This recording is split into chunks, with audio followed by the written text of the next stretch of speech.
What has a hazelnut in every bite? Sorry. And thick milk chocolate for your delight. Sorry.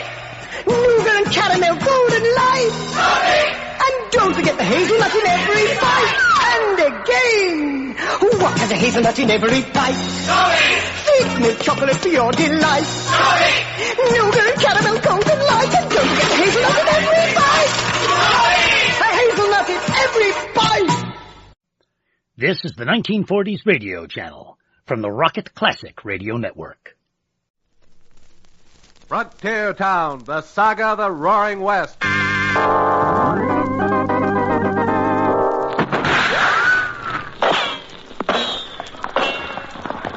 Frontier Town. El Paso, Cheyenne, Powder River, Tombstone. Frontier Town.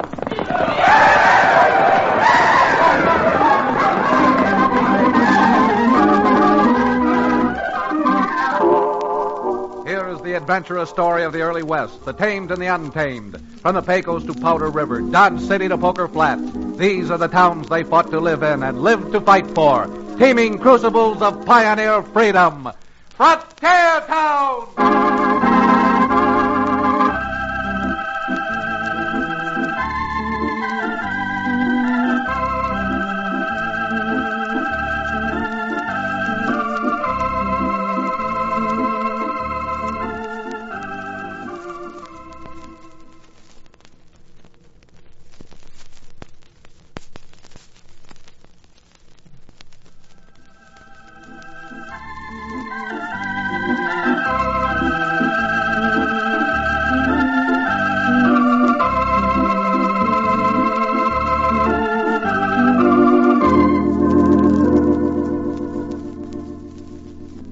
Howdy. I'm Chad Remington. Never heard of me?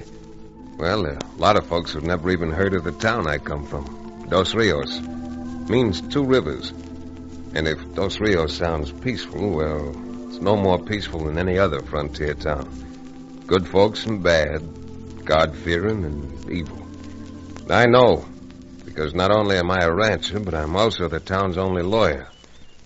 Take the other day, I was perched on a keg of horseshoe nails, swapping yarns with Cherokee O'Bannon out in front of his livery stable and ragging him about the time he used to be a medicine man. Doggone it, Chad. No good lawyer'd say a thing like that. No, sir. That there is slander, libel, and mayhem. Oh, go on. That genuine Cherokee Indian rattlesnake oil you used to peddle couldn't cure a hop toad of warts. My friend, and I'm giving you the best of it, my rattlesnake oil was an absolute and positive cure for 376 diseases of men and bees. And guaranteed. Guaranteed, he says. Well, if my father hadn't saved you from that necktie party... What's wrong, Chad? What are you staring at?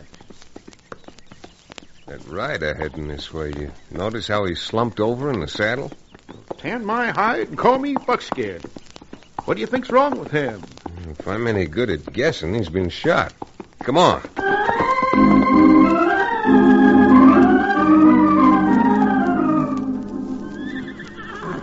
Yeah, 6 inches lower, mister, and that lead would have gone through your heart. I guess this is my lucky day. Yes, sirree, Bub. You were playing in real luck. Not only that Chad spotted you, but that I just happened to have a bottle of my genuine Cherokee rattlesnake oil.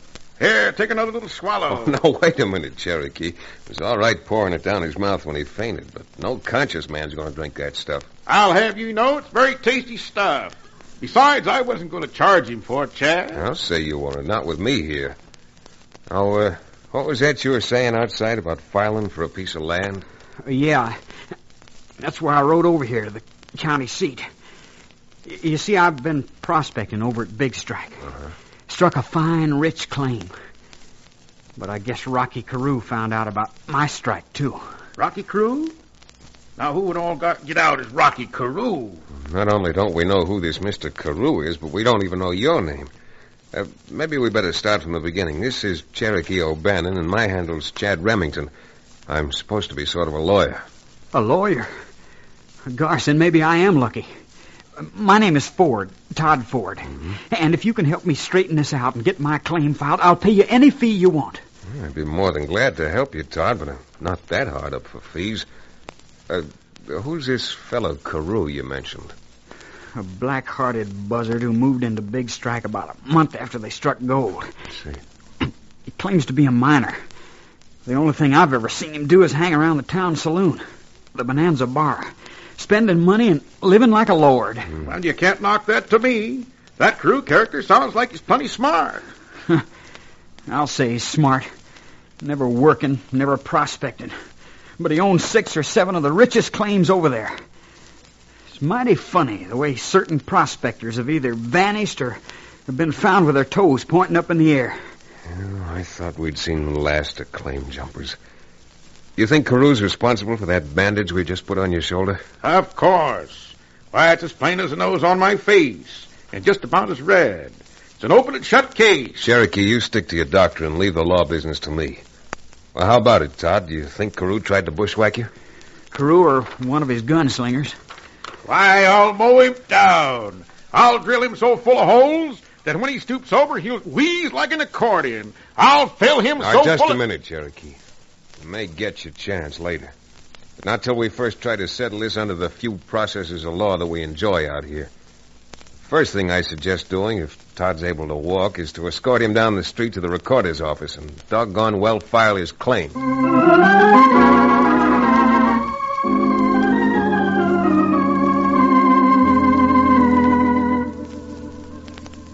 The land office is 2 dusty blocks down Dos Rios' only street from where Cherokee keeps his livery stable.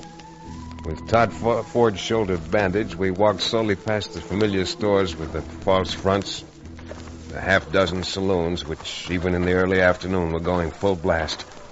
We just passed Ben Minton's Lucky Horseshoe Cafe when I felt Todd's arm stiffen under my hand that was holding me. His steps, which were slow to start with, suddenly faltered to a halt. Hold it, Chad. Wait a minute. Now, if you're getting weak, son, it just happens that I brought along a bottle of my famous Cherokee rattlesnake oil. No, it ain't that. You see that big fella just tying off that black horse? Yeah? He's from over my way. Name's Big Jake. Hangs out with Rocky Carew. Yeah, from the sweat on that horse, I'd say he'd been pounding leather to get over here. To get over here in a hurry. Well, like you say, I'm not a barrister. But if there are only 4 shells left in that 6-gun of his, he's the vulture who plugged Todd Ford. I bet he is. I just know it. Well, we're not getting any place standing here gawking at him. Let's walk. When Todd spotted Big Jake, we were about 100 yards away from the land office. Walking slowly gave me time to size him up as he knotted his lines around the hitch rack. Big Jake was a big man, all right. Big and with a chest on him like a hogshead. Big and as mean-looking a gent as any I'd ever seen. He spotted us coming and turned quickly and started for the land office. I let go of Todd's arm and trotted toward him, getting between him and the door before he could open it. You, wanting something? Yeah, I was. You mind if I look at that gun you're wearing? I sure do. It'll save some trouble. I ain't got no troubles. But I have. You see, I'm a lawyer here in Dos Rios. I was just retained by that young fellow with the bandage on his shoulder. Oh? Well, Counselor, since I'm no man to argue with a lawyer... Sure. Here's my gun. See you in court, Counselor. Maybe.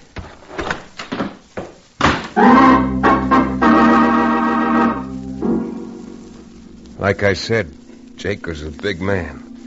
And I had a lump on the top of my head the size of a mallard's egg where he'd hit me with the butt of the gun I'd been fool enough to ask to see. By the time Todd and Cherokee ran up and I came to, Mr. Carew's gun hand had had enough time to get into the land office, record his claim, and out the back door. The land office registrar was sympathetic enough for all the good it did. Well, I believe you're right enough, Chad, but as a lawyer, you ought to know that the first fellow to get in is a fellow whose claim we got to recognize. Of course, but like all other rules, there are exceptions to that one, too. Exception's my eye. Where Rocky Carew is concerned, this way of getting claims is a rule. What's that name again, young fella? Carew, Rocky Carew. Yeah, that ain't the name he filed in.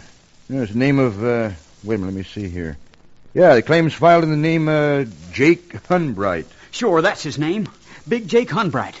You'll have to excuse me batting my long eyelashes like this, but it sure seems like this polecat Carew gets out of this as free as a lark on the wing. He might, but not if Jake sells Carew the claim later.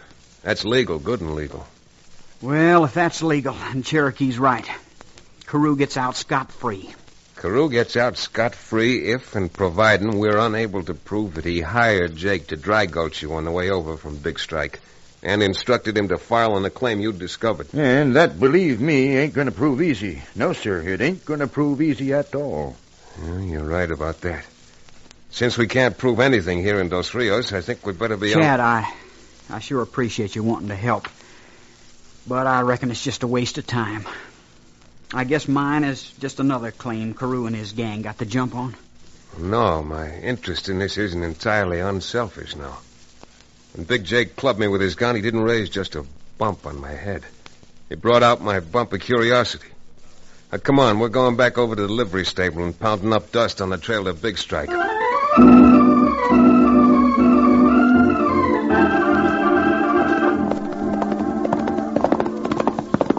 Now, for that bad shoulder, Todd, if we're going too fast for you, just sing out. No, I'm all right. And the way I feel, I don't feel like singing. Out or otherwise. My little songbird, you listen to Dr. O'Bannon. If you found one gold claim, you probably find another. Where there's one, there's got to be more. That's not what I mean about the gold. As we were riding along, it suddenly dawned on me how Carew happened to find out about that claim. What do you mean? I'll give you 3 guesses. A woman. A woman?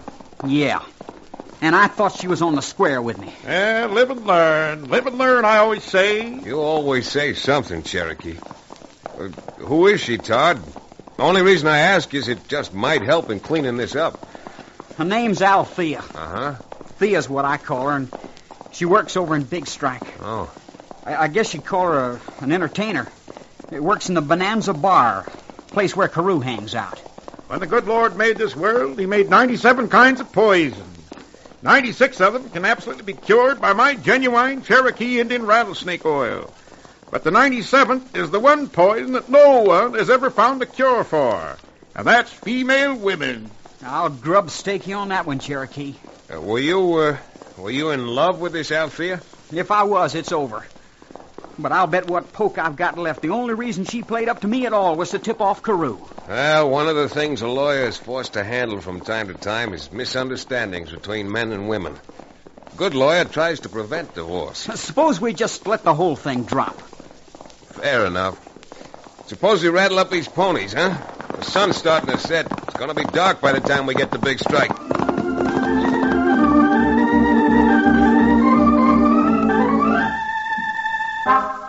It was dark, all right, by the time we got to Big Strike.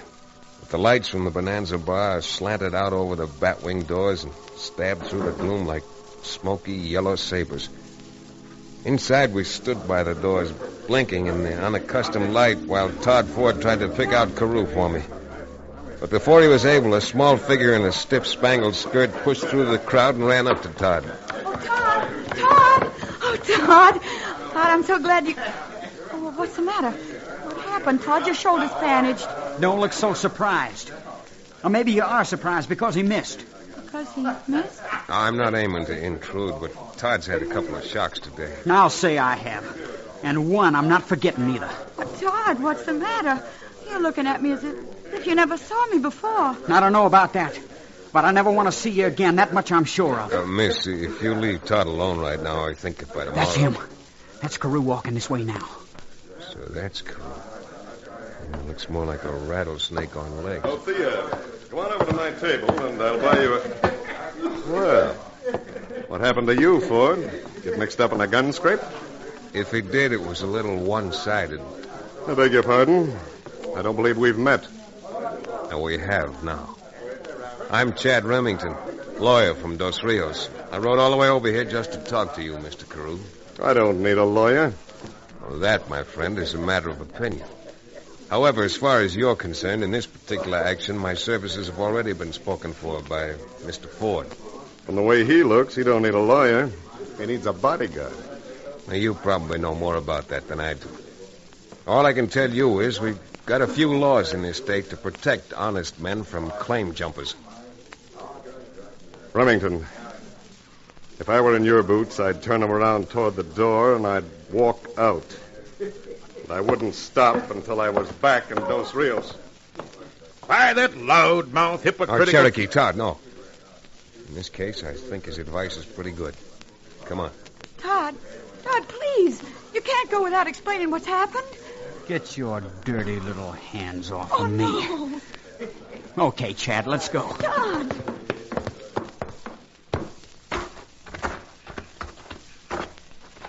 Wait a second. Back against the wall. Chad, who flanked that shot? Oh, lawyer'd call him a couple of death warrants. Got 2 men. See him? One's in the shadows between the alley and the saloon. Other one's in that doorway across the street. Chad, what are we going to do? What can we do? We can try shooting it out. But my best guess is we've all got a pretty good chance of spending the rest of our lives right here in Big Strike, up on the shady side of Boot Hill.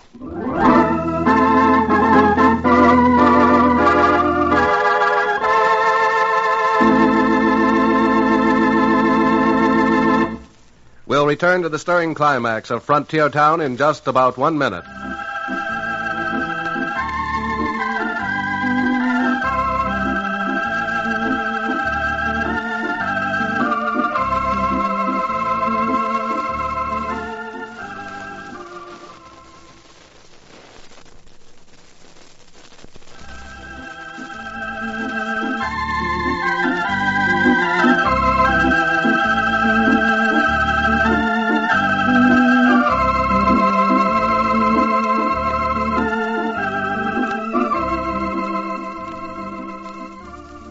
And now, Frontier Town.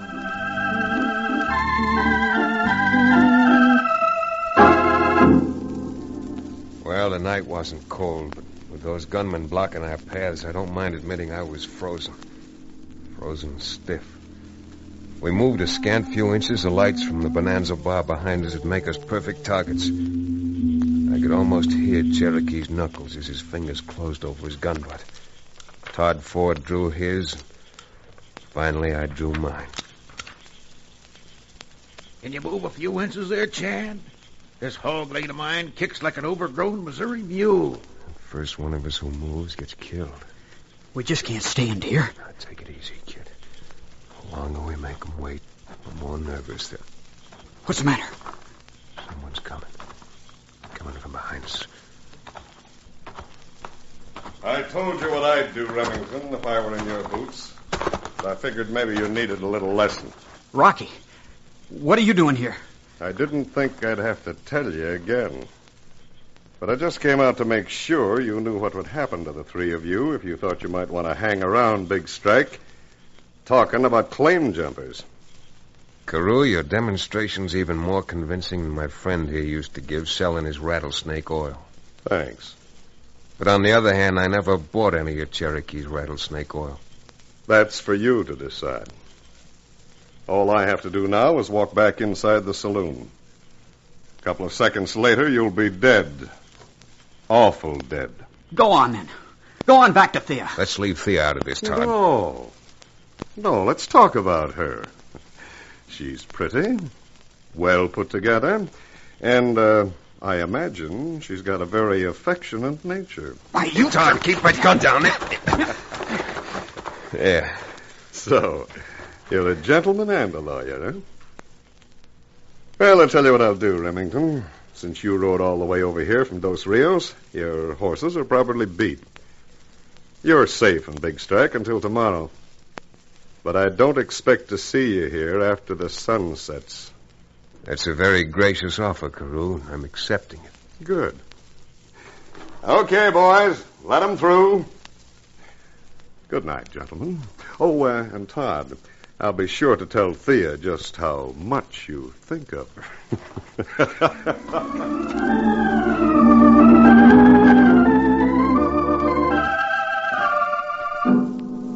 Well, with the high court, the criminal court, granting us a stay of execution, the 3 of us rode back up to Todd's diggings. was hard and cold on the ground, but I slept like a baby. I slept until shortly after dawn. Then I heard voices. I rolled over a little on one elbow and listened. I know. But, Todd, I didn't come here to argue. Believe me, I didn't. I'm not arguing, Thea. I'm just telling you to clear out of here. Clear out and stay out of my life. If your gentleman friend leaves me with a life... He's not my gentleman friend. He's nothing to me. He's just a customer down at the bar. And a mighty good customer, I'll bet. Oh, Todd, you can't stay here now. Carew will kill you or have you killed like he has everyone else who's gotten in his way. Let's go away. Let's go someplace else together. I told you to get out of here before. Now, go on. You're not making a fool of me again. Oh, Todd, please. I'm going over and wake up Chad and Cherokee. When I get back over here, you'd better be gone. Don't be a fool. I don't care what you think of me, but just get out of Big Strike before they kill you. Yeah? Maybe I will get out. But not before we found Jake Hunbright and made him talk. And we'll find him if we have to ride around this country all week.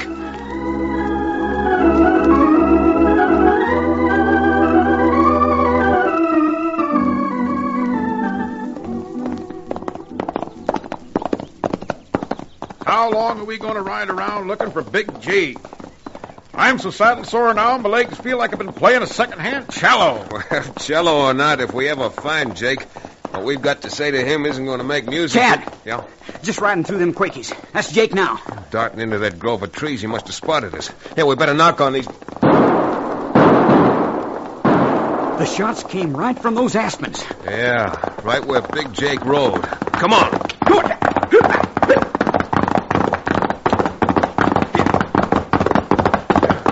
Easy now. Oh, boy.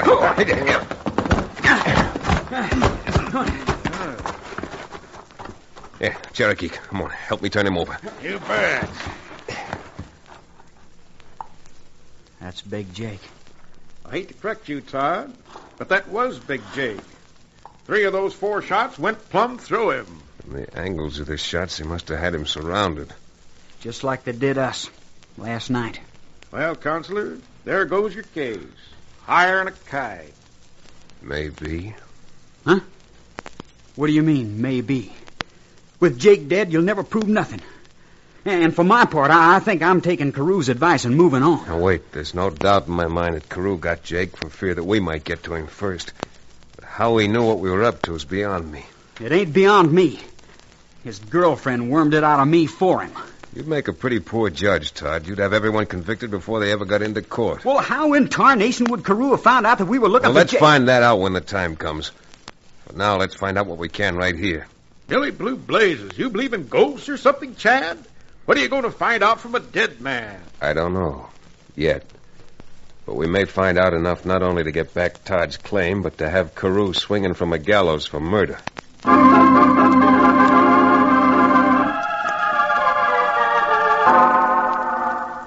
Being a lawyer, I don't usually play hunches, but this time my hunch was right. There in Big Jake's inside shirt pocket was a map and description of Todd's claim in handwriting, which Todd admitted was undoubtedly Carew's. He'd seen Carew's markers in a couple of faro games. It wasn't much to go on, but it was enough to send us back to the Bonanza Bar for a little further checking up. I'd invite you all to sit down, but I know you 3 gents are leaving town in a few minutes. Soon going to be sunset. It soon is at that, Carew. I made a suggestion to Todd that he wants to talk to you about. Yeah? Well, I better be quick. It'll be quick, all right. You jumped my claim, and we know it. The sun's setting right now. Maybe my eyes ain't so good, but 2 minutes from now it's going to look dark again, if you know what I mean. Your eyes were good enough to see Big Jake's back out in that grove. That'll be enough, Todd. Todd, please don't be crazy. Get out while you have a chance. I'm not telling you again. Keep out of this, Thea. There's less than 2 minutes left now. Now, look, let me do the talking. Whatever money Todd had, he used up prospecting for the claim that Jake Hunbright filed on. Yeah. So I suggest to save further trouble and to get enough money to move on, that Todd write you out a quitclaim contract giving you all rights to the claim, for which you give him $100. Here, I even drew up the papers. All you got to do, Carew, is sign your name to it. Okay. That's a deal. Oh, thank God. Just sign your name here. All right. There you are.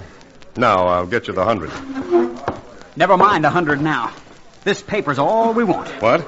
That signature's the same handwriting we got here on this paper we took off Big Jake's body. Why, you blasted... You fool, let that gun alone. Rocky, go! Why, that fool female, she stepped right into that shot. Cherokee, grab him, quick. Better drop that gun, Carew, or I'll drop it after. Why, that lame fool, he just about committed suicide. Pulled the trigger just as I pushed the gun barrel up by his neck. Todd, is Thea... I'm afraid she's... Come on, Cherokee. Let's have a look at her while somebody goes out and finds a doctor.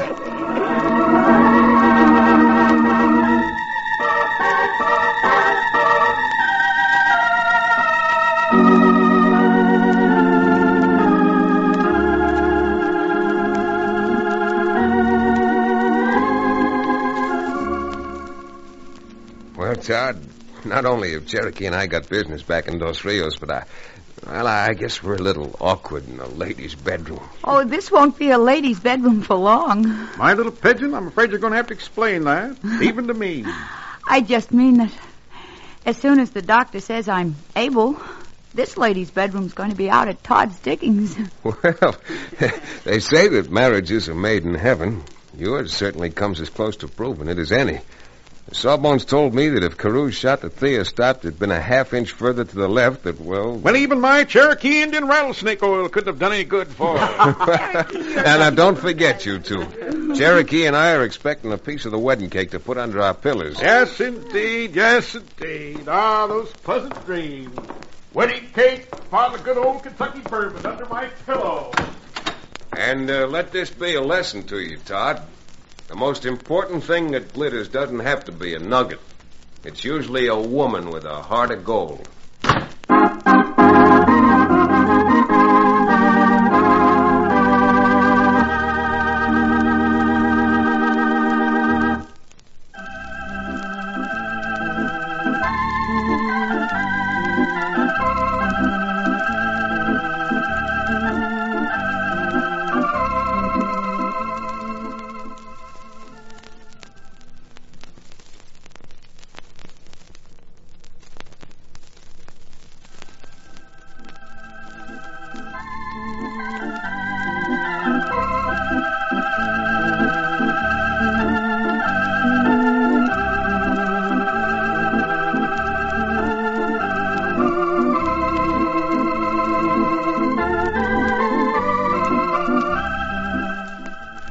Frontier Town, starring Tex Chandler, is a Bruce Ells production.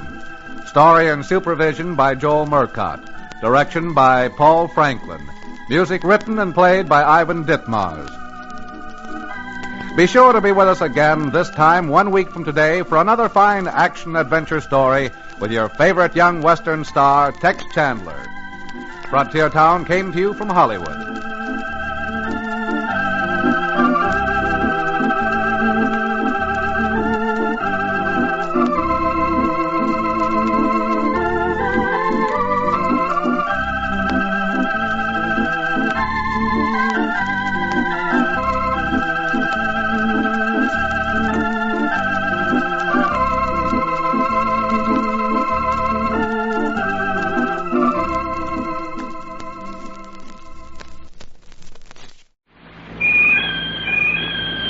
Yo-ho, yo-ho, brush, let's all lather, boys, whichever you've the notion. 50 cents for shaving cream, $1 for the lotion. Old Spice means quality, said the captain to the bosun. So look for the package with the ship that sails the ocean. Yo-ho, yo-ho. Hold it. 15 seconds from now, you'll see the picture he just took. See? With the Polaroid land camera, you get bright, sharp pictures in 15 seconds. Snap, pull, peel. It's that easy. Is there any better way to get pictures of the family?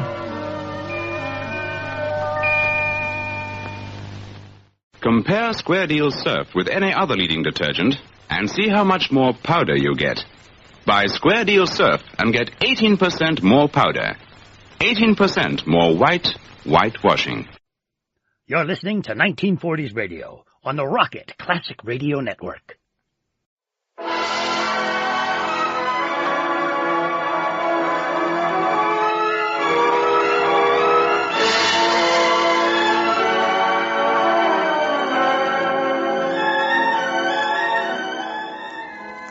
This is Laurence Olivier. Today's play has been adapted from a story by Oscar Wilde. It is a little comedy. It was, of course, written many years ago, and my friends in America will, I'm sure, accept the jest in the spirit in which it was written. I myself will play the ghost in Oscar Wilde's The Canterville Ghost.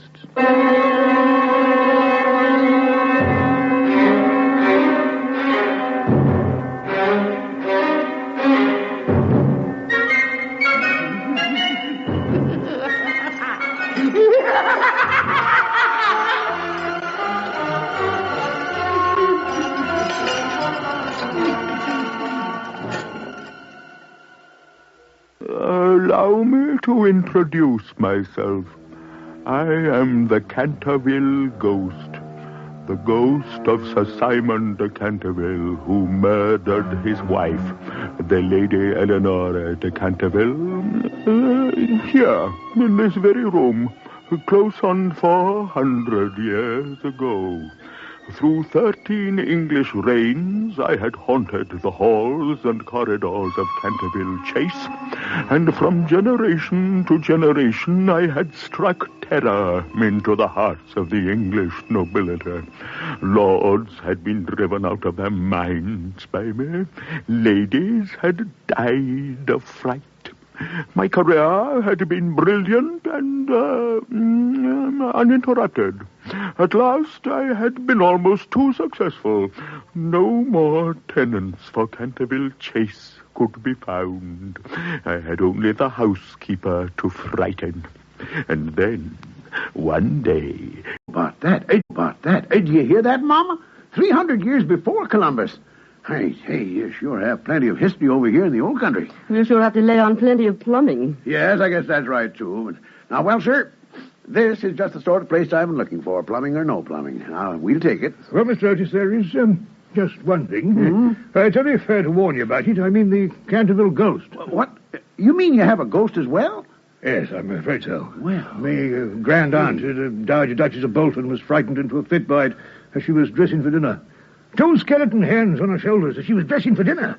Why, she never really recovered. No kidding. Well, I'm afraid not. No. There's several members of my family have seen it, as well as the rector of the parish, Reverend Augustus Dampier. He's a fellow of King's College, Cambridge. Massachusetts? No, madam. England. Since then, to tell the truth, we haven't cared to live in the place ourselves. None of our younger servants would stay.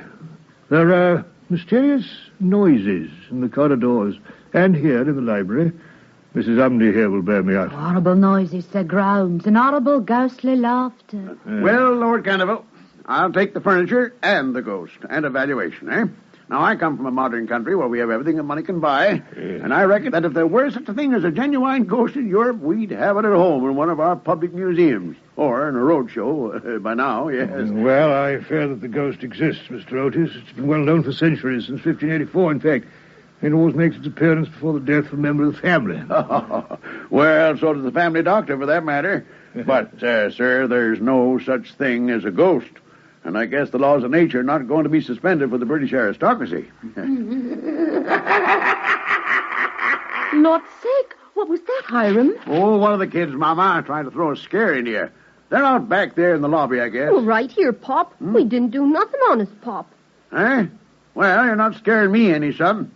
Where's Virginia? Out in the garden, Pop. Well, okay, then. So it was a ghost. Now, come along. You run along and play while I talk business with Lord Canterville here. Say, Mom, look at this red stain on the floorboards here. Where? Why, yes, indeed. I'm afraid something must have been spilt here. Yes, madam. Blood has been spilt on that spot. But how horrid. I don't at all care for blood stains in the living room. It must be removed at once. It's the blood of Lady Eleanor de Canterville, madam, who was murdered on that very spot by her husband in 1575. Sir Simon de Canterville, that was. I beg your pardon, my lord. Yes, well, Sir Simon survived her 9 years, disappeared suddenly under very mysterious circumstances. Indeed. Yes, his body's never been discovered, Smith. You've never cleaned up the mess? Sir Simon's spirit still haunts the chase, sir. The bloodstains have been much admired by tourists and others and cannot be removed. Eh? Well, why, that's all nonsense. Pinkerton's champion stain remover and Paragon detergent would clean it up in no time. And you should always have a bottle handy like I do. You see. Now, just watch this, eh? Now then. There you are. I knew Pinkerton would do it, eh? There you are. No stain left at all. Sir, you didn't ought to have done that, sir. It isn't right, sir. Well, I really must be going, Mr. Otis. Goodbye.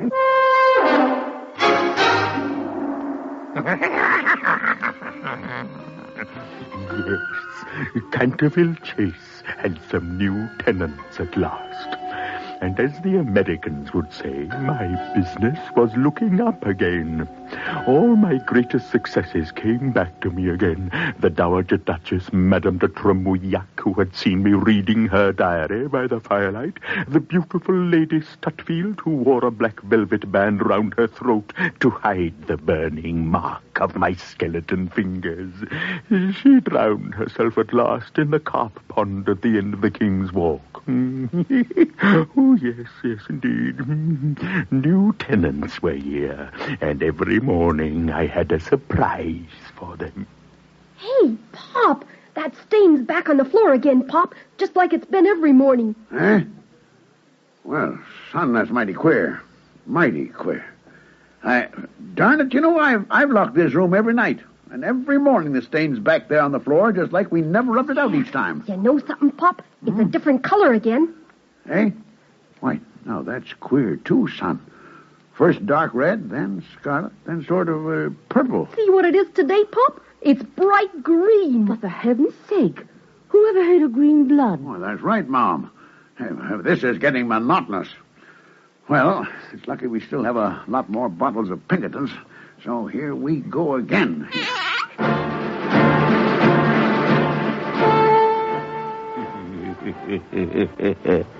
That very night, I made my first appearance. I chose my role very carefully. Mad Matthew, the starveling ghoul, with eyes like burning coals, long grey hair falling over my shoulders in matted coils, my garments of an antique cut, soiled and ragged and phosphorescent. From my wrists and ankles hung heavy manacles and rusty gyves, and then, dragging my chains along the cold stone floor, I made for the corridor outside the American's bedroom. Hiram, there's someone out there in the corridor. Huh? Now, this is too much.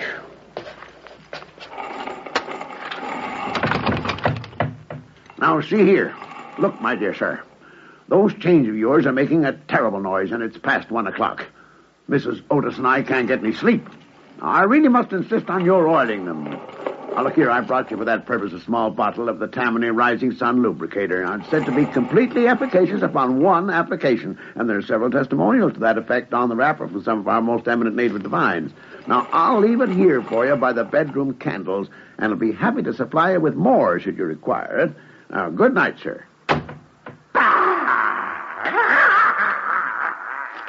Now, see here, sir. Elmer, what are you thinking of? Shine pillars at the ghost. You've broken a picture, and he's dropped his bottle of Rising Sun Lubricator. Get back to bed at once.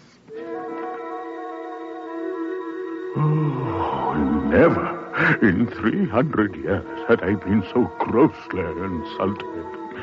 As there was evidently no time to lose before further indignities, I adopted the fourth dimension and retired through the wainscoting. On reaching my secret chamber in the left wing, I leaned up against a moonbeam to recover my breath. I, who had made a butler shoot himself in the pantry merely by tapping on a window pane with a green hand, I, given a bottle of Rising Sun Lubricator and having a pillow shied at my head. Very well, we would see. Next Sunday evening, the Kenilworth Spectre, in full suit of armor. Say, what's going on out there? Hey, put up your hands there. Come on, I've got you covered. Oh, my shin. Say, Pop, he's been trying on that little old suit of armor, and he's fallen over the halberd. Well, quick, boy, get me the liniment. Dr. Dobles. Are you all right now? For heaven's sake, it must be something internal. Now, you try some of this tincture. If it's indigestion, it'll cure it as quick as quick.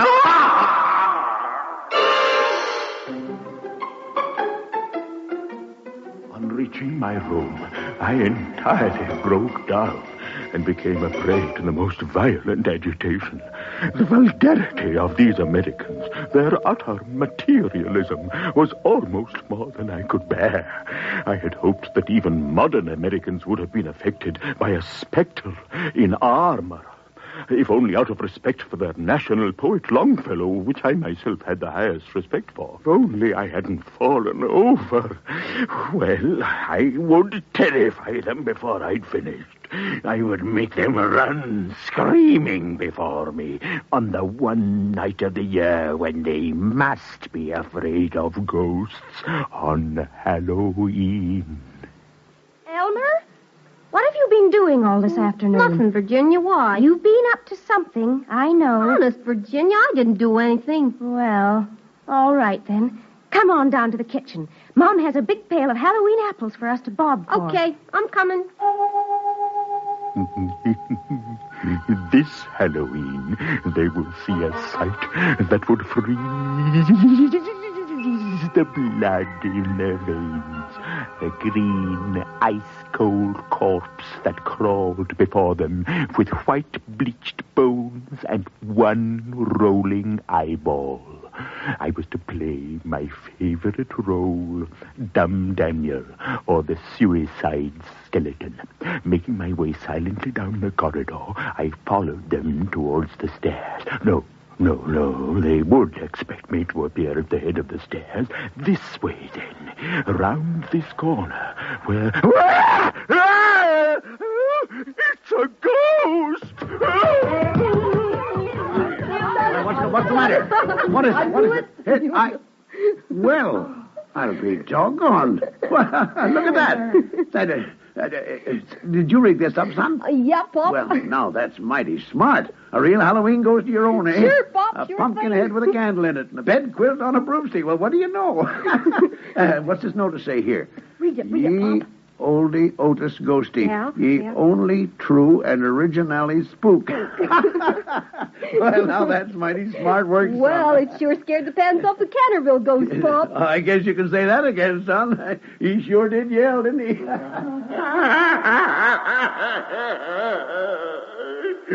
Tricked, fooled, outwitted.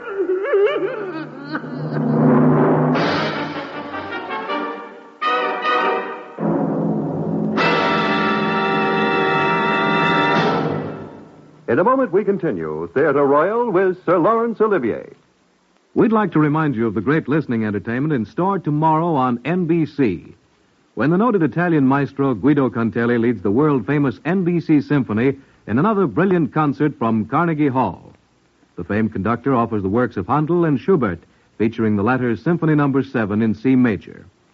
Later Sunday, NBC invites you to hear a special resume of the year's history-making news on Voices and Events 1953. You'll hear the voices of such world figures as Eisenhower, Churchill, and Stalin as top NBC commentators bring you news highlights of the year on Voices and Events 1953. And remember to join NBC's Sunday newspaper of the air, Weekend, the only paper you can safely enjoy while driving in your car. Top notables from the news and entertainment world join to bring you all the news of the week in review, along with feature items on home, fashion, and sports. You'll meet Merrill Muller, Elmo Roper, and Earl Godwin with commentary on local and world news highlights, while Earl Wilson covers the Broadway beat, and Mel Allen reports on what's new in sports. And there's a special feature in store on NBC Star Playhouse tomorrow when film star Margaret O'Brien portrays the title role in the whimsical Lewis Carroll tale Alice in Wonderland. Later, enjoy the make-believe tale A Stroke of Fate, a special historical series that shows how a single event may have altered the entire course of a nation. Try to imagine what might have happened if the famous Battle of Hastings had not succeeded during that all-important Norman conquest of England. That's Stroke of Fate, part of your fine listening entertainment tomorrow on NBC. And now we continue Theatre Royal with Sir Laurence Olivier.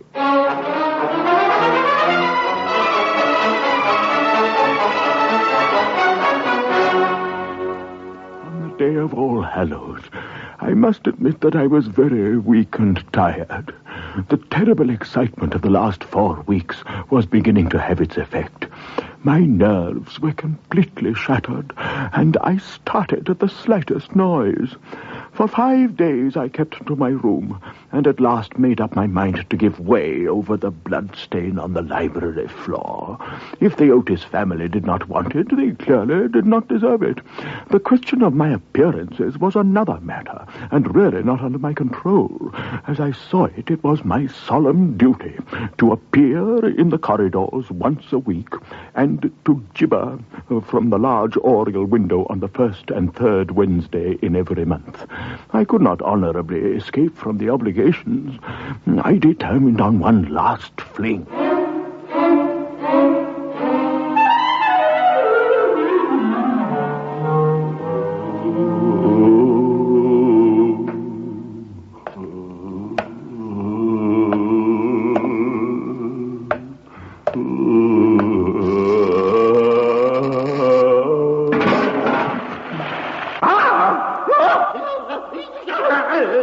I went through to my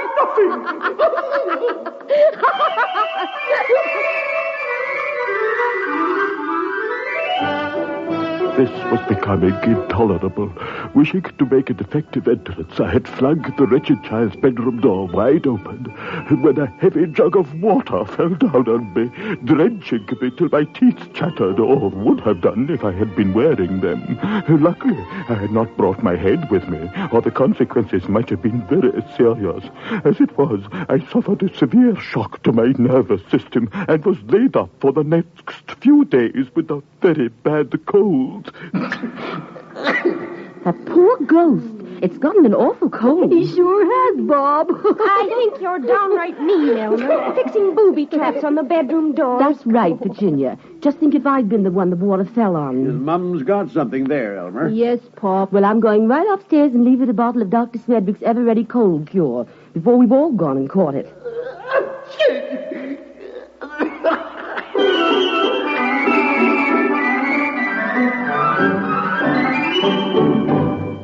It was useless. I gave up all hope of ever frightening this rude American family.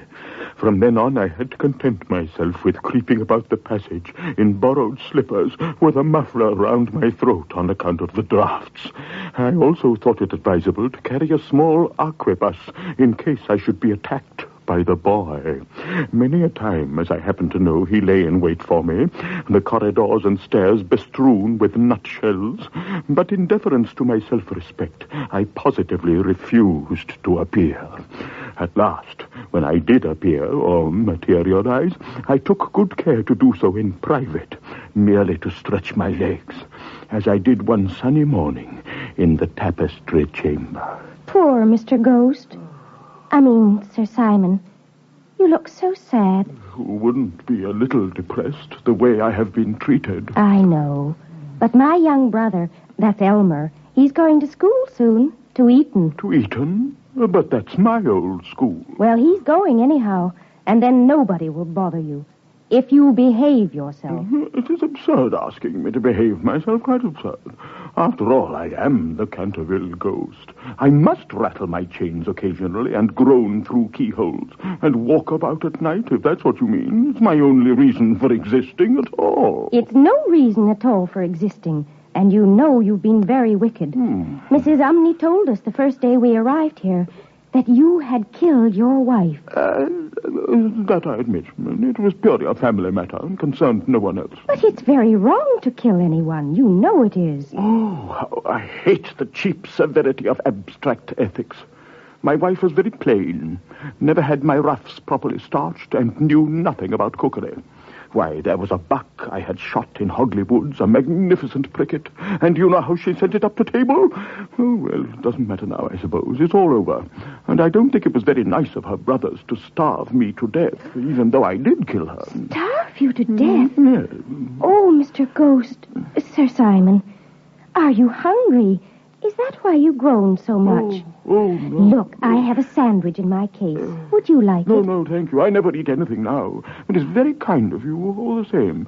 And you're much nicer than the rest of your horrid, rude, vulgar, dishonest family. Stop it. It's you who are rude and horrid and vulgar. And as for dishonesty, you know you stole the paints out of my box to try and furbish up that ridiculous bloodstain in the library. Yes, but what was I to do? It's a very difficult thing to get real blood nowadays, and your father began it all with his Paragon detergent. I certainly don't see why I shouldn't have taken your paints in the circumstances. As for colour, that's a matter of taste. The Cantervilles, actually, have blue blood, the very bluest in England.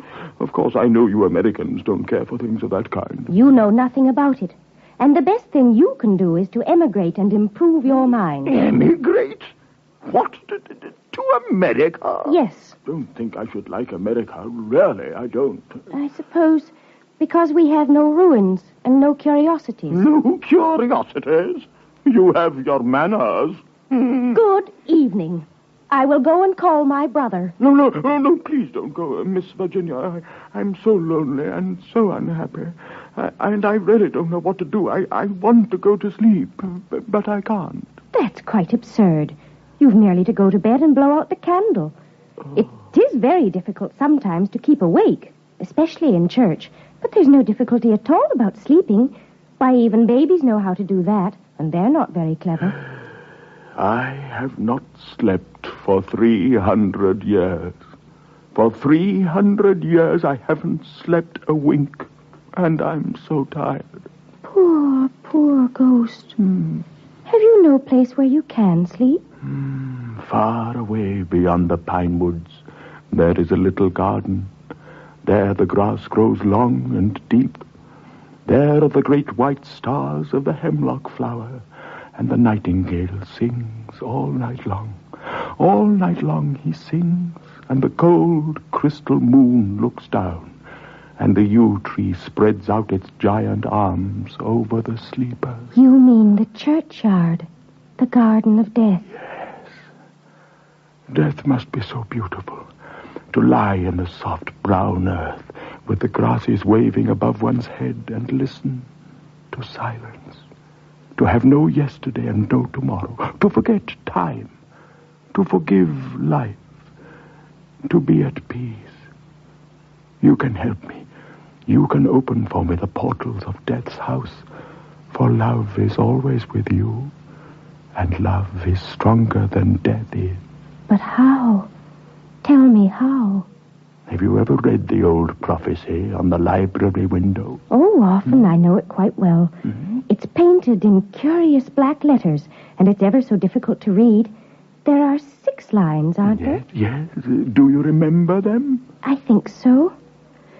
When a golden girl can win prayer from out the lips of sin, when the barren almond bears, and a little child gives way its tears, then shall all the house be still, and peace come to Canterville. But I don't know what they mean. They mean that you must weep for me for my sins, because I have no tears, and pray with me for my soul, because I have no faith. And then, if you have always been sweet and good and gentle, the angel of death will have mercy on me. You will see fearful shapes in darkness, and wicked voices will whisper in your ear, but they will not harm you. For against the purity of a girl, the powers of hell cannot prevail. I am not afraid, and I will ask the angel to have mercy on you.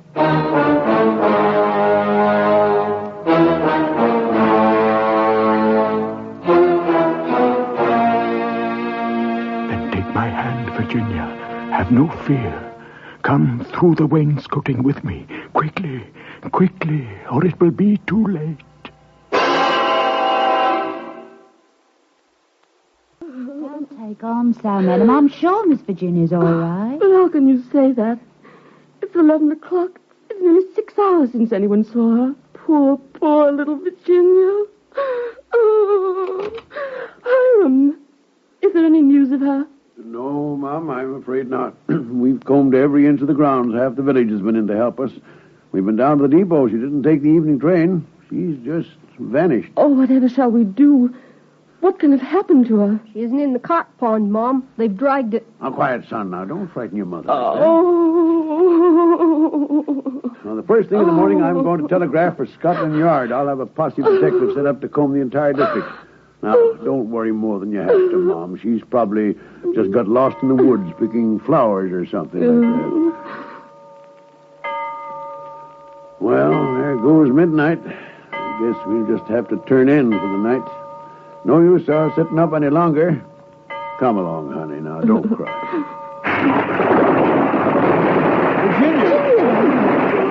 Good heavens, child. Where have you been? We've been looking everywhere for you. All over the countryside. Where have you been? Now, look here, Virginia. Your poor mother has been frightened to death. Now, where on earth have you been? You must never play these practical jokes again. I've been with the ghost. What? He's dead, and you must come and see him. He's back here, in a secret room behind the wall. Here. Come with me, all of you. Come with me. There's nothing to be afraid of anymore. Gosh, a secret passage.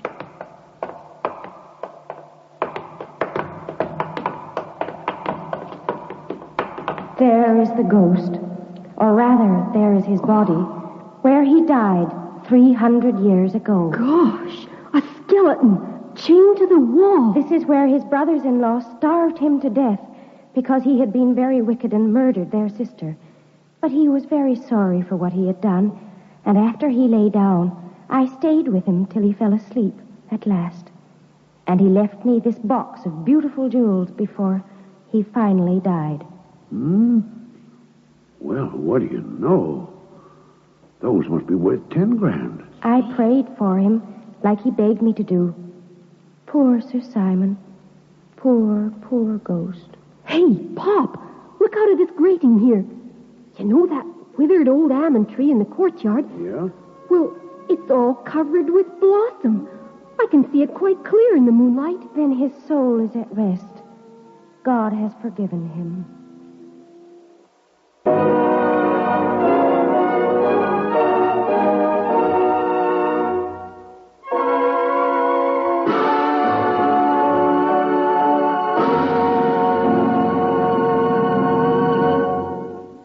This is Laurence Olivier again. I should like to extend my thanks to the cast of this week's program, who included MacDonald Park, Francis Hyland, Howard Marion Crawford, Thelma Ruby, Natalie Benish, and Lois McLean. I shall be back with you again next week when I look forward to the pleasure of both introducing the play and appearing in it myself.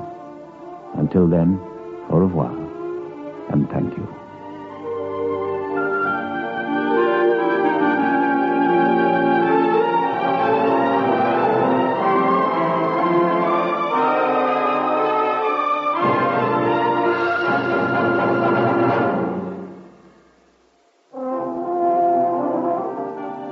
Sir Laurence Olivier starred in today's transcribed program. The script was by Derek Patmore. The music was under the direction of Sidney Torch.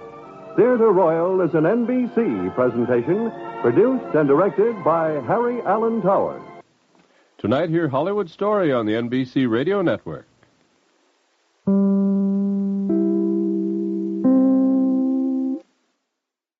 Inside every Cape plum, there's a nice clean stone asking to be let out.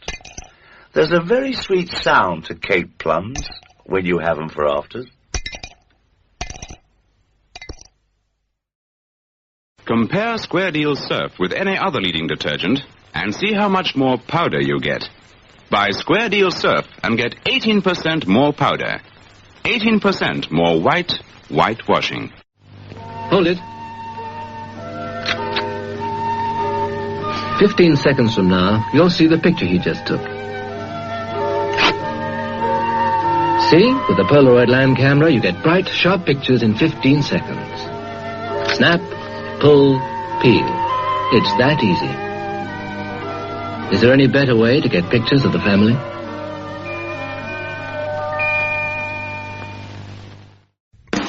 Keeping the radio memories alive thanks to the sponsorship of John Paul Pet. Pet care with a salon pedigree. Visit jppet.com today.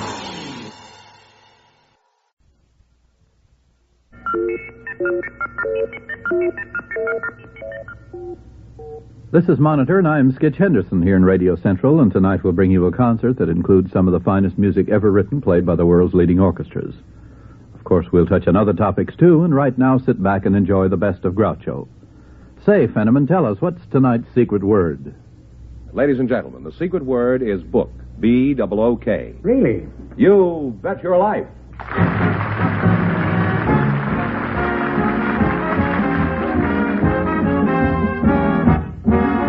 The National Broadcasting Company presents Groucho Marx in The Best of Groucho, the comedy quiz show transcribed from Hollywood. And now, here he is, the one, the only...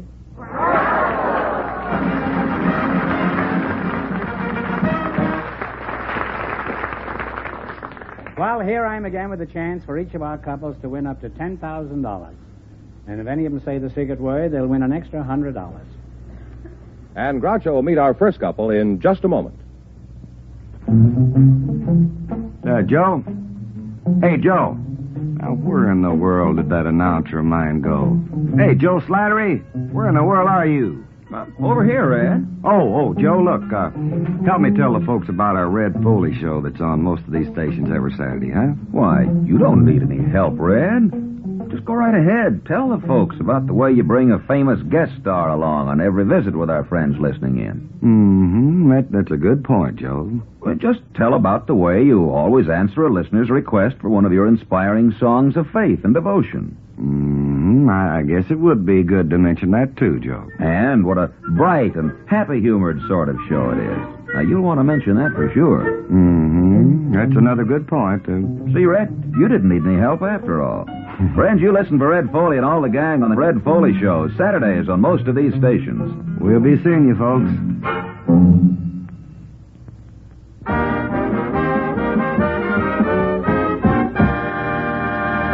George, who's first? Groucho, we have Julie LaCarner and Larry Sipes waiting to talk to you, so folks, come in, please, and meet Groucho Marx. Welcome to You Bet Your Life. Say the secret word and divide an extra $100. It's a common word, something you find around the house. Julie LaCarner and Larry Sipes, eh? Julie, you're one of the most attractive, you're certainly the most attractive one of this group. Well, thank you, Groucho. With the possible exception of me. Well, sure. So I'm going to start with you. And how old are you and how long have you been in L.A.? I'm 28. 28? Yes. I thought you were around 11. What a liar I am. And how long have you... Where are you from? I come from County Cork, Ireland. Oh, yes. Really? Is that why you bobbed up here? Because you came from County Cork? That's why I bobbed up here. Well, where's your brogue if you came from Ireland? Well, I feel this way, Groucho. After you've left your native soil, be whatever it is, I think you're inclined to lose it with the association with different people. Now, how long since you were in Ireland? 3.5 years. And you've discarded the whole brogue in 3.5 years? Well, can you detect some? I might have left. I certainly can't. You can't. But I know Irishmen who been over here 40 years who speak with a heavier brogue now than when they arrived. Peter Schutz is real easy to put on the brogue, you know. All I have to do now is stand in front of a mirror and practice a little bit, and I've heard brogues here that you wouldn't hear the likes of them in Ireland, Faith. Sure, are you pulling me leg, are you now? Sure, I'm not now at all. I'm telling you the truth. Can you do this, too? I'm very plain, no. This is monosyllabic Joe over here. Well, you're very candid, Julie, and if I were you, I'd keep out of dark alleys. You're liable to get sucked with a Blondie stone someday for revealing all these trade secrets. Where's your home, Larry? You from Ireland, too? No, sir. I was born in San Diego. Now, where do you work, Larry? Well, I don't work. I'm a senior. You don't work? No, sir. I'm a senior at the University of Southern California. Oh, at where? USC.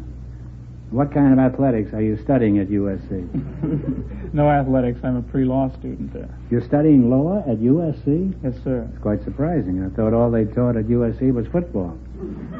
From the record, I would imagine most of the team has even been cutting those classes. Do they actually have students at USC who study?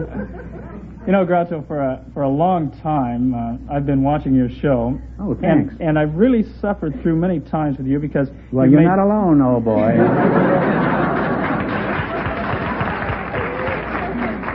At any rate... Their name is Legion. I've been concerned for you because you've made quite a few statements about SC that... You mean inaccurate? Incorrect. Very inaccurate. So? Misrepresentations, in fact. And, well, I question that very deeply. I doubt if I've ever said anything up here that couldn't be substantiated. Well, I would like to disagree with you in terms of your comments about SC. Now, what, for example? What do you object to about my comments? Well, you asked if we have students. You know that they have a very bad football team, don't you? We had an unfortunate Notoriously, an unfortunate season. Huh? That's the nicest euphemism for disaster I've ever heard. Well, what else have you got to defend at USC that I can't... Well, you asked if we have students who studied SC, and I think we do. No, that's not true. I asked you if you had students. 13,500 13,000. Now, right. These are people who attend the college. That's right. But these are not necessarily students. Well, let's put it this way. At the present time at SC, in order to stay at SC, you have to maintain a straight C average. This is the highest academic standard on the entire West Coast. A C average is considered good at USC? Well, it's a minimum for staying in. I had all B's.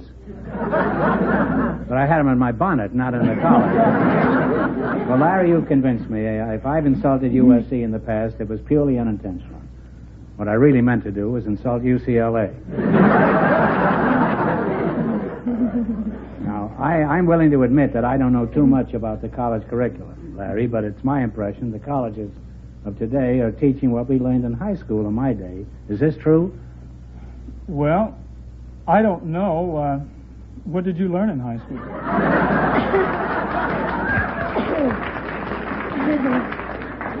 Well, the fact is, I never went to high school. And furthermore, when I want your opinion, I'll ask for it. You can be replaced, you know. Now, how are your marks, Larry? Are you a good student? Well, my marks are pretty good. Yeah. How good? Well, I'm Phi Beta Kappa. Really, well, glad to meet you, Mr. Kappa.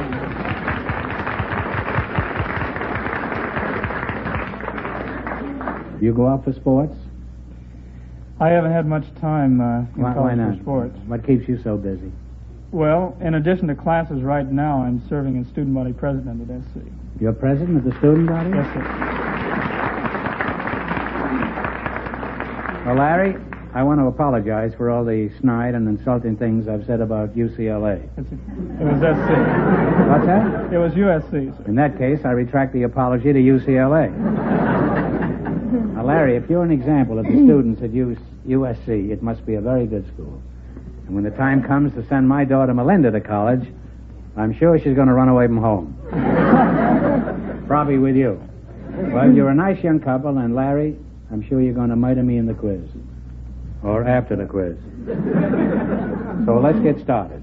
Now, you selected world geography.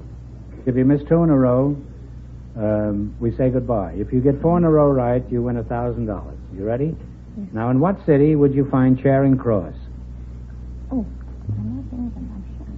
what city, London? Julie? London. London is right. You now have one right. Now, in what city would you find the Grand Canal? Grand Canal. That would be Venice. 2 right. What mountain range separates France from Spain?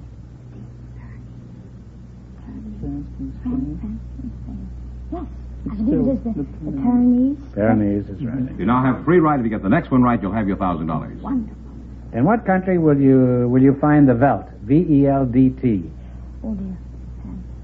Germany. It's one of the European countries. No. Is it? Yes, you're right. Africa. Well, it's in the southern central part. I can't think of the official word. It's the Union of South Africa. Yeah, well, that's right. Right. So, yeah. Wonderful. And you got 4 in a row and you win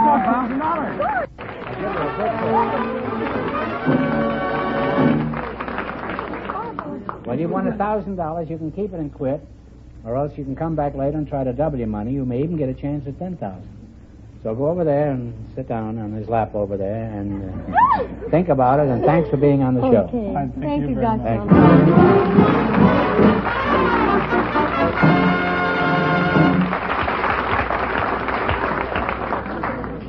In just a moment, our second couple will join Groucho to play You Bet Your Life. The Red Cross is on the job when you need it. Now it's your turn, the Red Cross needs you. There's a rule we've all been taught, so let's heed it. Do for others as you'd have them do for you. Whenever things get tough anywhere, the Red Cross is there to make them easier to bear. You can be sure that when you need them, they'll come through. And that's all the Red Cross ever asks of you. And that's all the Red Cross ever asks of you.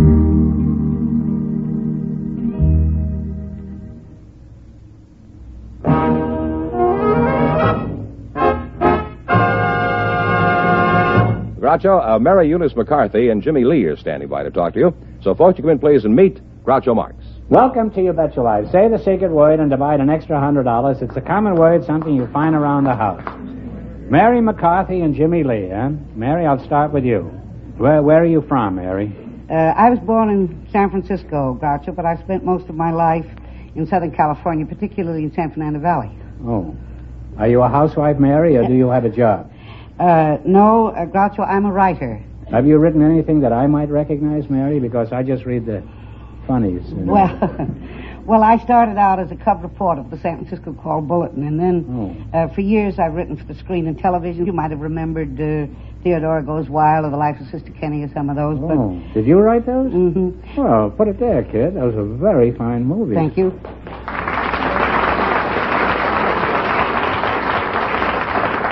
But recently I've had my first book published. Oh. Wait a minute.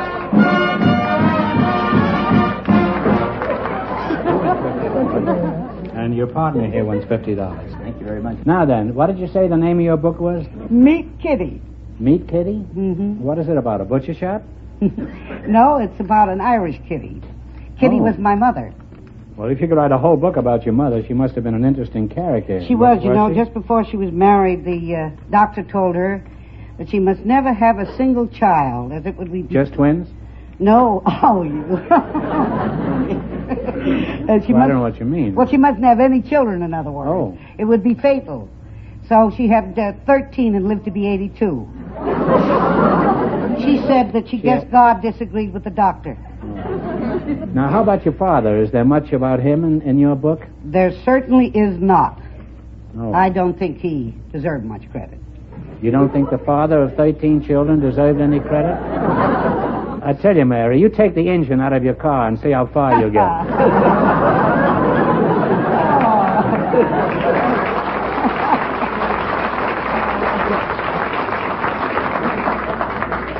You're Jimmy Lee?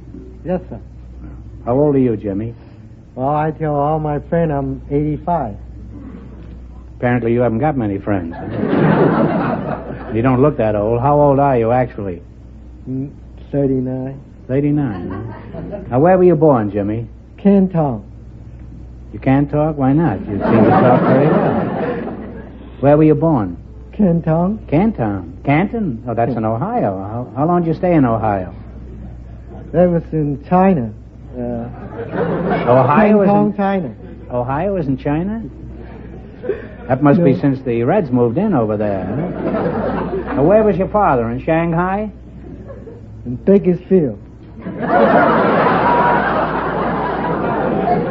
You were born in Canton, Ohio, and your father's in Bakersfield, and you're 85 years old. Huh?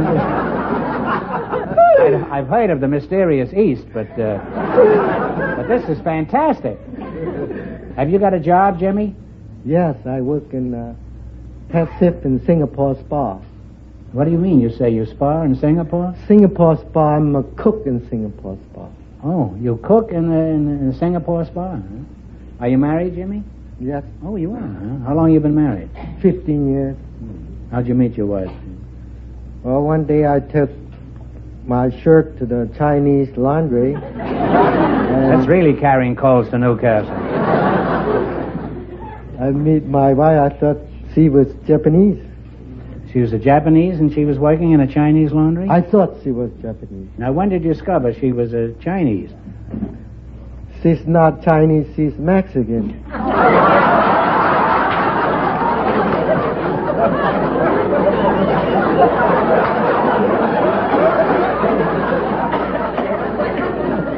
What is her name? Chiang-Kai Gonzalez? Jimmy, my advice to you is get a pair of strong eyeglasses and do your laundry at home. Well, when did you discover she was Mexican? When she told you Chiang-Kai Gonzalez was her uncle? No. We go out the first date. What did you do on your first date? What I do? Yeah.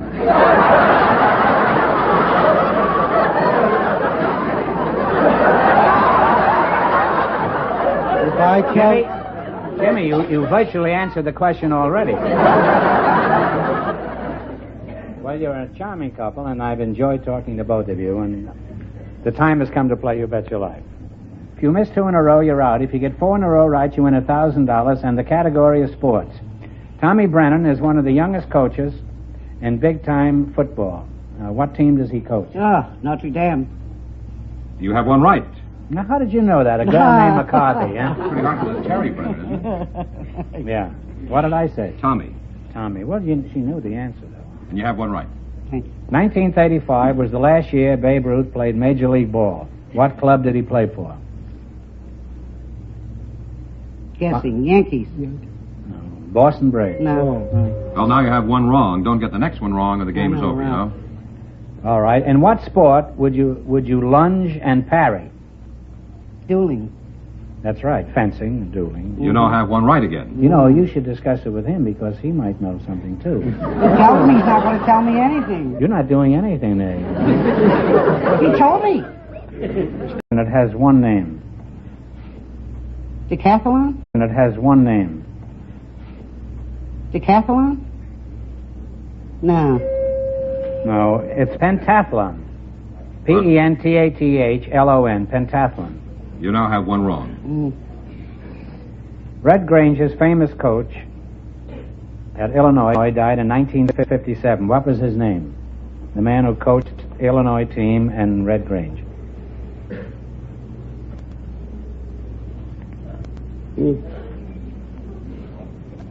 Try to pick sports. No. Well, it's Bob Zupke. You should have known I should that. have known that, yes. You got 2 wrong in a row, so the game is over for you. Okay. Well, I'm sorry you missed 2 in a row. You're not all through because we don't want you to go away without any money. You won $50 apiece, didn't you? Well, here's a chance to win some more. But please don't help him because this is very difficult. From what bird do we get ostrich feathers? General Grant, that's right.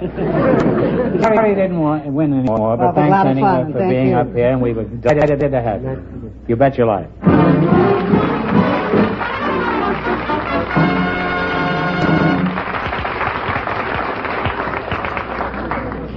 We'll find out if our first couple will try for $10,000 in just a moment. Hello, this is Gene Kelly. As recently as years ago, people still whispered about mental illness as though it were a disgrace. Things are a lot better now. Because of the wonderful work of your Mental Health Association, the veil of secrecy and shame has been torn from mental illness. And people understand it as an illness now as they understand flu or heart disease. That makes a better mental climate for all of us. And that's an important reason. At last, the picture of mental health is beginning to improve in our country. But even greater improvement is needed. Because 1 in every 10 Americans is afflicted with mental illness. Clinics and hospitals are still far short of the needs for mental health. We need more scientific research. We need more volunteer services for the mentally ill and their families. Give the mentally ill the chance you'd want for yourself. When the volunteer bell ringer comes to your door, help ring the bell for mental health. Give a generous contribution or mail your gift to mental health, care of your postmaster.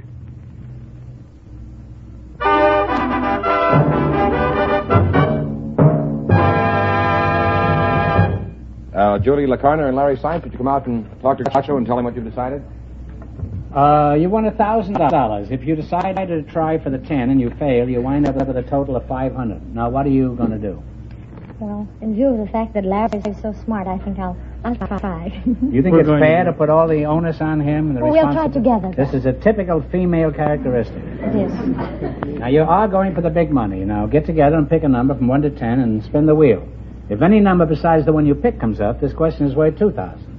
If your number comes up, this question is worth 10. What number do you want? We want 7. Turn it. You ready?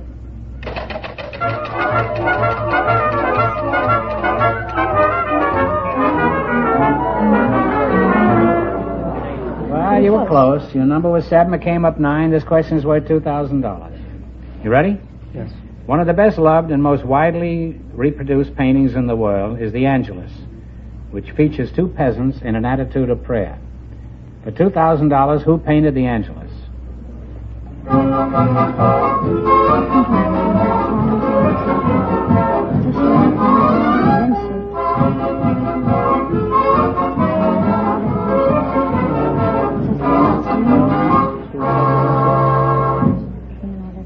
What is it? We're only guessing. Leonardo da Vinci. It's Jean-Francois Millet. M-I-L-L-E-T is the way it's spelled, but it's pronounced Millet. Mm-hmm. I'm sorry you missed it, but you wind up with $500. Yes. Congratulations, and thanks for being with us. Thank you very much.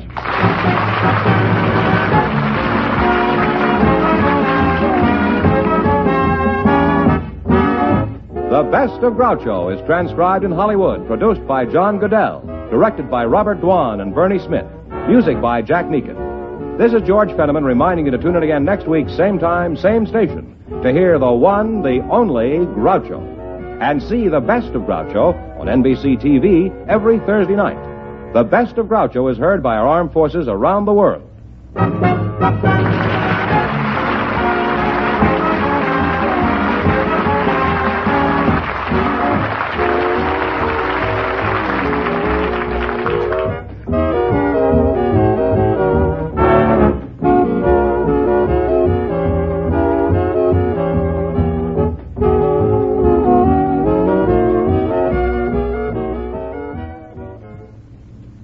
If you throw paper in the street, you're a litter bug.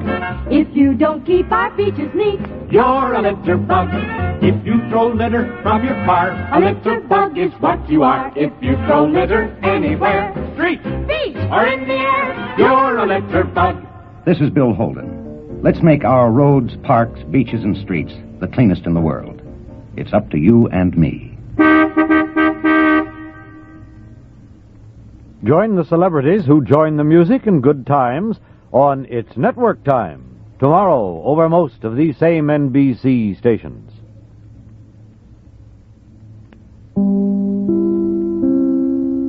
Once upon a time there was an engineer. Choo-choo Charlie was his name, we hear. He had an engine and he sure had fun. He used good and plenty candy to make his train run. Charlie says, love my good and plenty. Charlie says, really rings the bell. Charlie says, love my good and plenty. Don't know any other candy that I love so well. We get Dora, doing things in a very special way. We get Dora, nothing surer. You're the one that can brighten up my day.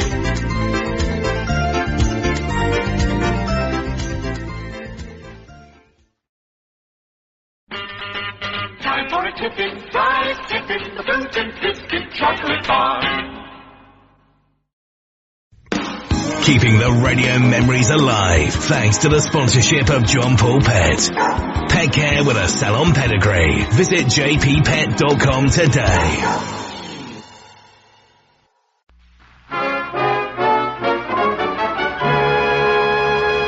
The Harold Perry Show.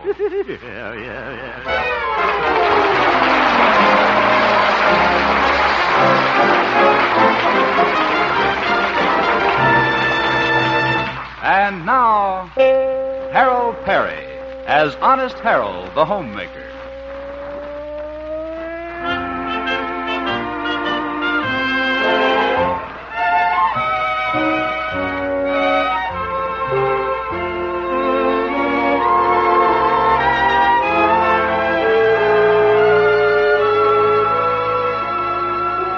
Well, it's a warm moonlight night in the little town of Melrose Springs. The kind of romantic evening when it's nice to go canoeing on the lake with your best girl. And that's just what Honest Harold is doing. Isn't this nice, Flora Belle? Oh, yes. I could just float along in this canoe for the rest of my life. Couldn't you? Well, might be kind of expensive. It rents for 50 cents an hour. Oh, you. Only kidding. It's only 30 cents. Harold, Yeah. I'll bet you're just getting awful tired just paddling and paddling. What? Oh, yeah. Guess I'll stop a little while. Now what shall we do, Flora Belle? Well, it's such a romantic night. Yeah. And here we are, all alone. Yeah. And now, both your arms are free. Yeah. So why don't you play your ukulele and sing?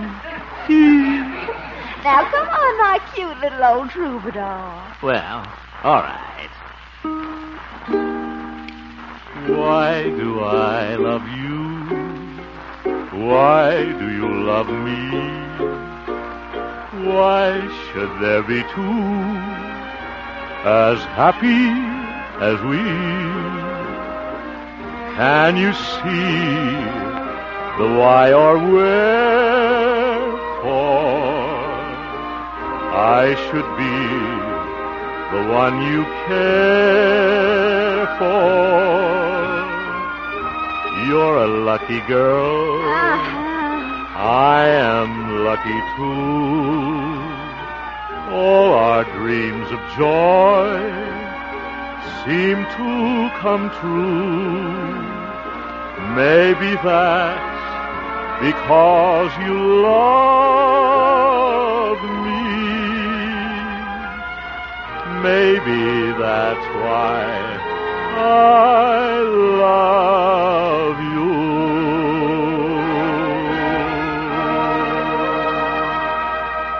Oh, Harold, I do declare you're another Meltome.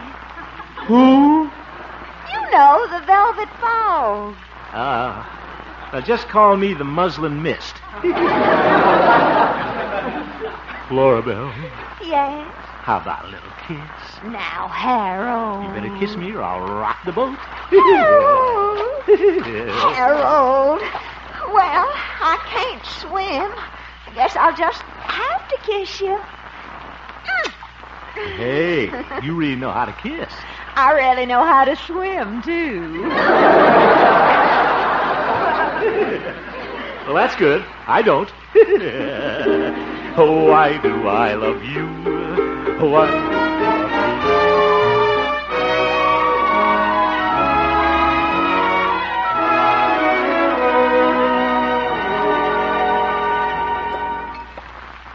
Well, good morning. Good morning, son. Good morning, Marvin. Hi, Harold. Sorry I'm late for breakfast, Mother. Oh, that's all right. Here's your coffee. Thanks. Did you have a good time last night? Oh, yeah. Flora Belle and I went canoeing on the lake. Marvin, eat your farina. You just wait, my boy. One of these days, you'll be taking an interest in girls. No, I won't. Girls are goofy. I'll fix your eggs, Harold. Yeah, thank you, Mother. Oh, excuse me. Somebody's at the door. Hello. Oh, Hello, little girl. Are you Mr. Ham? Yeah. Is it Girl Scout cookie time again? Oh, no. My name is Susan Moore. May I speak to Marvin, please? Marvin? Oh, of course. Come right in. Thank you. He's just having breakfast. Marvin, there's a little... Marvin? That's funny. He was here just a minute ago. Now, where could that boy... Marvin? Isn't he here, Mr. Ham? Well, he must have gone out the back way when he saw you. I mean, before he saw you. Well, I just wanted to remind him of my party this afternoon. Your party this afternoon? Funny he didn't mention it to me. Well, I know he'll be happy to come. I'll tell him you were here. Thank you. Oh, Mr. Ham. Yeah? Tell Marvin I want him to come especially. He's awfully cute. Yeah, well, I'll tell him you came by, Susan. Goodbye. Bye. Cute. Now, where is that boy? Marvin? Oop. What are you doing under that table? Come right out of there, young man. Yes, sir. Aren't you ashamed of yourself? Hiding just because little Susan came to the door. She's goofy. Marvin? Why didn't you tell me she invited you to her party this afternoon? Because I'm not going. What? Who wants to go to a party with girls? Now, Marvin, all little boys go to parties. That's part of growing up. Do I have to grow up today? Well, you'll have a lot of fun. You play games and dance. Harold, I just thought of something. I can't go to the party. Why not? I don't know how to dance. Oh? Too bad. You're not going to get out of it that easy, young man. You're going to practice dancing, and right now. Who am I going to dance with? Me. What? You heard me. Just a minute, I'll put a record on. Aw, gee. There, here we are. Avalon with Paul Whiteman. That's a real snappy number. Yeah. Well, come on, Marvin. Come on, Marvin. Aw, Harold. Give me your hand. The other one, I'll lead. All right. And now follow me. La-dee. Here we go. La-do. Marvin, pick up your feet. And stop working your arm up and down. You're not pumping gas. Harold, I can't do this stuff. Yes, you can. Come in. Howdy, Sonny. Oh, hello, Mr. Walker. Is your mother... Well, look at those two. Arthur and Murray. Very funny. Hey, Marvin, is that the prettiest partner you could find? No, but wait till I turn off this record. Say, Sonny. What is it? How about saving the last waltz for me? What? It's the sweetheart waltz. My wonderful one. Look, now, wait a minute, Walker. Yeah. Mother's in the kitchen. Why don't you go out there and stick your head in the oven? Okay. But I'll be back for our waltz, Genevieve. Oh, what a character. Let's ignore him, Marvin. All right, we'll try it again. Harold, I can't learn how to dance. Yes, you can. No, I can't. And I won't go to the party. Yes, you will. I don't want to go. Now, Marvin. Oh, why do I get into these things?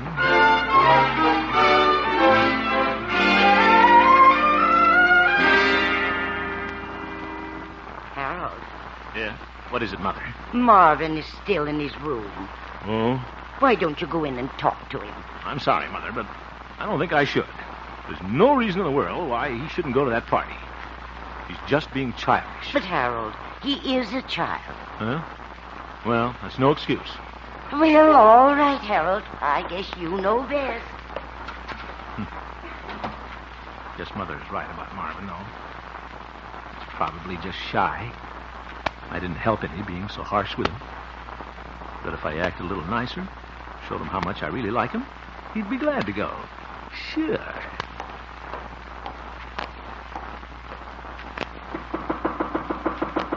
Marvin.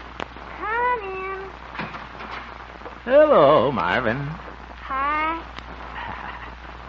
Marvin, I'm afraid I wasn't very understanding with you. That's what I mean all is... right. Huh? That's all right. Well, I'm sorry. You know, I I was young once myself. Yeah.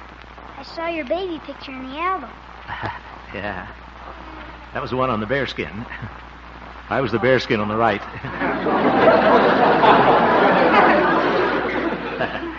Marvin, look, I've been thinking. I ought to raise your allowance with inflation and everything. So instead of 50 cents a week, I'm going to give you 65 cents. Sort of an escalator clause in your contract. Gee, thanks. That's all right, my boy. And oh, yes, you're supposed to mow the lawn next week. Well, just forget about it. I'll do it myself. You will? Sure. Now, Marvin, will you go to the party this afternoon? No, I won't. Oh. Marvin, your escalator just went down to 50 cents.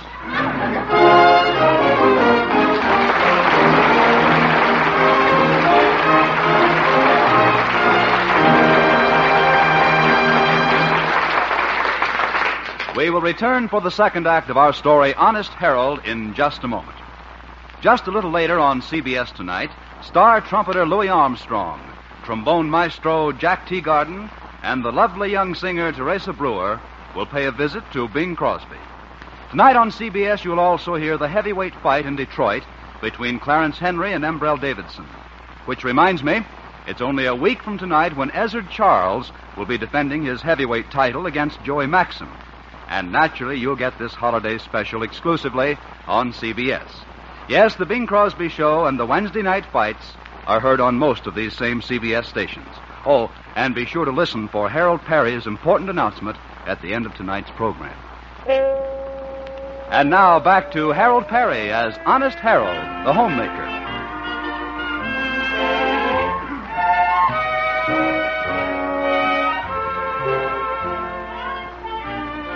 Well, Honest Harold is having his troubles with little Marvin. The boy has been invited to little Susan's birthday party this afternoon, but he's too shy to go. Right now, Marvin is in his room, and Harold is just entering his office at the radio station. What am I going to do with that boy? Afraid of girls. Why, when I was his age, I didn't stay away from girls. They stayed away from me. Yeah, should have been more like my old pal, Walter O'Keefe. Come to think of it, he's celebrating 21 years in radio. He looks older than that. Oh, well. Hello, Mr. Hamp. Yeah. Ooh. Well, hello, Susan. What are you doing down here? Well, I wanted to talk to you. Your mother said that Marvin isn't coming to my party. Well, we're having a little difficulty with him, Susan. You see, he's kind of shy. But he's just gotta come. You know something, Susie? I think you have a little crush on Marvin. Well... I'll bet they have a giggling good time together. Mr. Hamp, I think Marvin likes me, too. Huh? What makes you think so? Well, every time he sees me at recess, he throws rocks at me. Yeah, sounds pretty romantic, all right. Well, at least it shows he's interested. Oh, it does that. Well, Susan, it's time for my broadcast now. I'll speak to Marvin about the party when I go home for lunch. Thank you.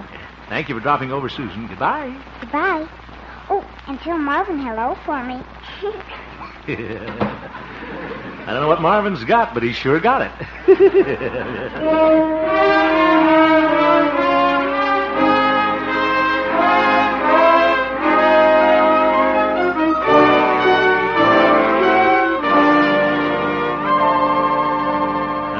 Going to stand for any more nonsense from Marvin. Little Susan is really going to be hurt if he doesn't show up at her party, and by George, he's going to go.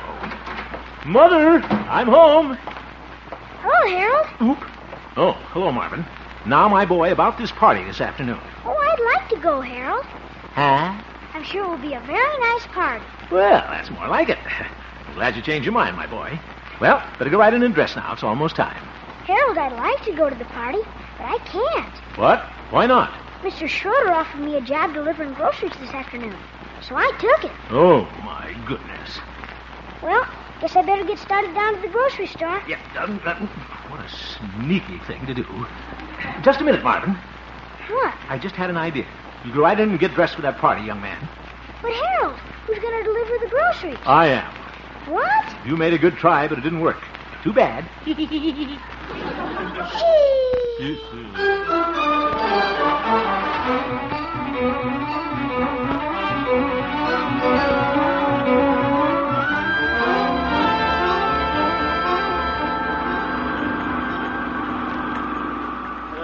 delivering groceries in my Essex isn't so bad. That last lady gave me a piece of pie. Lemon meringue. Let's see. Who's my next stop? Well, Florabelle. This is going to be fun.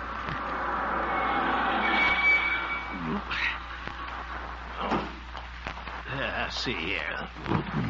Carton's sure heavy. Guess Florabelle's on her watermelon diet again. She'll certainly be surprised to see me. I'll steal a little kiss at the back door. Grocery boy. Just a minute. Oh, dear. I'll open the screen door for... Well, Hello, Florabelle. Well, what on earth are you doing delivering groceries? Well, it's really Marvin's job. I'm just helping him out today. Oh, well. Come on in. Yeah, thanks. Let me see now. Oh, yes, I guess you can just put them right here on the table. Yeah, all right. Right down there's fine. Good. Yeah. Oh, my. You make a cute little old grocery boy in that apron. You know, this apron belongs to Mr. Schroeder's oldest boy, Tubby Schroeder. Well, now, I suppose you're just busy as a bee delivering all those vegetables and things. Well, sort of. You know what they say, the rutabaga must go through. Oh, dear me. That is too bad. You know, Harold, I was hoping you'd have a little time to spend with me. Well, it wouldn't hurt to give my Essex a little rest, I guess. And now then, you're sure you're not in a hurry? Nah. Good. Then you can just tote my old washing machine down to the cellar. Huh? Oh, now it'll just take a minute for a big, strong grocery boy like you. But Florabelle, I'm a substitute. Oh, now come along, Harold. There it is. I'll just go on and open the cellar door for you. Trapped. Looks like a big fella, too. Well. Harold. Yeah? When you get it down there, put it in the corner by the croquet set. Yeah, croquet set. Yeah. Well, better get in front of this thing. Kind of ease it down the steps. You want me to push it? No, thanks. Yeah, well, here goes. Eef. Oof. Oof, oof.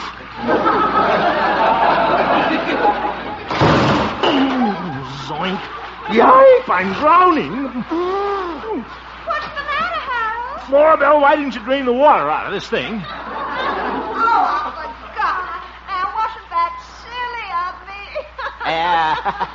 silly of me? Soapy, too. Ooh, bubbles. Well, getting heavy. I'm slipping.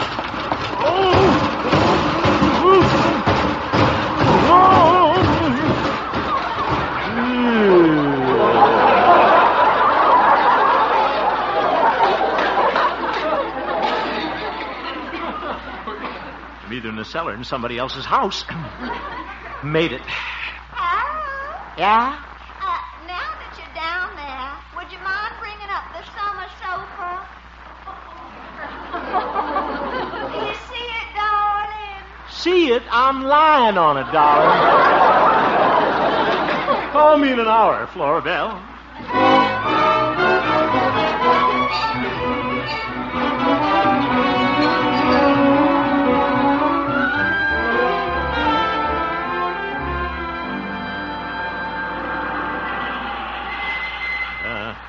There's old Doc Yak Yak mowing his lawn. Is he going to be surprised to see me? Hello, Doc. Oh, hello, Hal. Well, pinch my paw and call me Doberman. Look at our new grocery boy. Now, all right, Doc. I'm doing this because Marvin is... I know, Hal. Your mother told me. I'm in a hurry, Doc. I'll put your groceries right down here and... What's that? Oh, that's just Arthur, my goat. He helps me with the mowing. He pulls out the devil grass. Doc, what's he looking at me like that for? Oh, in that apron, he thinks you're the grocery boy, Hal. Huh? He doesn't like him. Oh, well, tell him who I am, quick. Arthur, this isn't Tubby Schroeder. It's Harold Ham. Hello, Arthur. He's still glaring. Oh, see you later, Doc. Harold, I didn't pay for the groceries. Make it a charge. Oop, I didn't mean you, Arthur. Oh, if I can just make it to the Essex. Made it.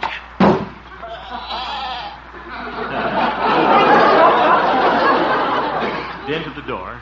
Oh, well, now it matches the other side.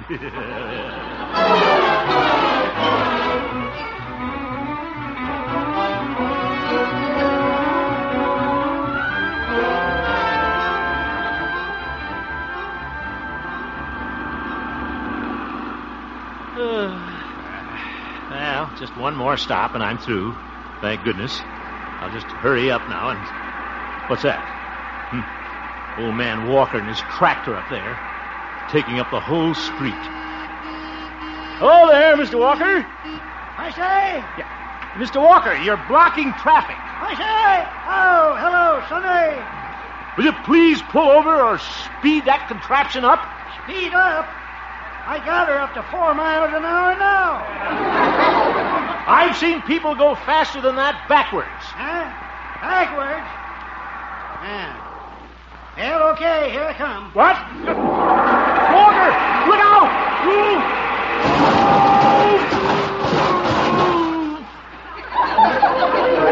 Broke Mrs. Zeigenfuss's eggs, too. What seems to be the trouble, Sonny? I said I could go faster backwards. I didn't ask you to back into me. Oh, my mistake. I let you back. You said, well, I... Don't laugh yourself to death. Look what you did to these groceries. Well, what do you know? Scrambled eggs. Where's the bacon? Bacon. Very funny. All right, let's get going. Okay. So one of that loose headlight didn't fall off again. Your door sprung open, Sonny. Let me close it for you. Walker. Well, guess that was the light that failed. Light that failed. I heard you.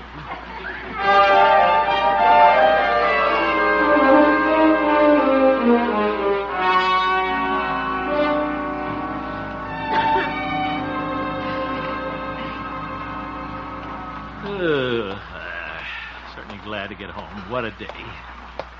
Well, anyway, I bet Marvin's having a good time at the party.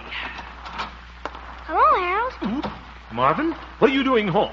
Well, You promised me you'd go to the party. I know I did. I got all dressed to go, and, well, I just thought of having a dance with girls. And I just couldn't. Now, Marvin, there's no excuse for acting like this. I'm sorry. I tried to make myself go. Honest. Now, look here, young man. If you think you're going to get away with this, after all the groceries, all right,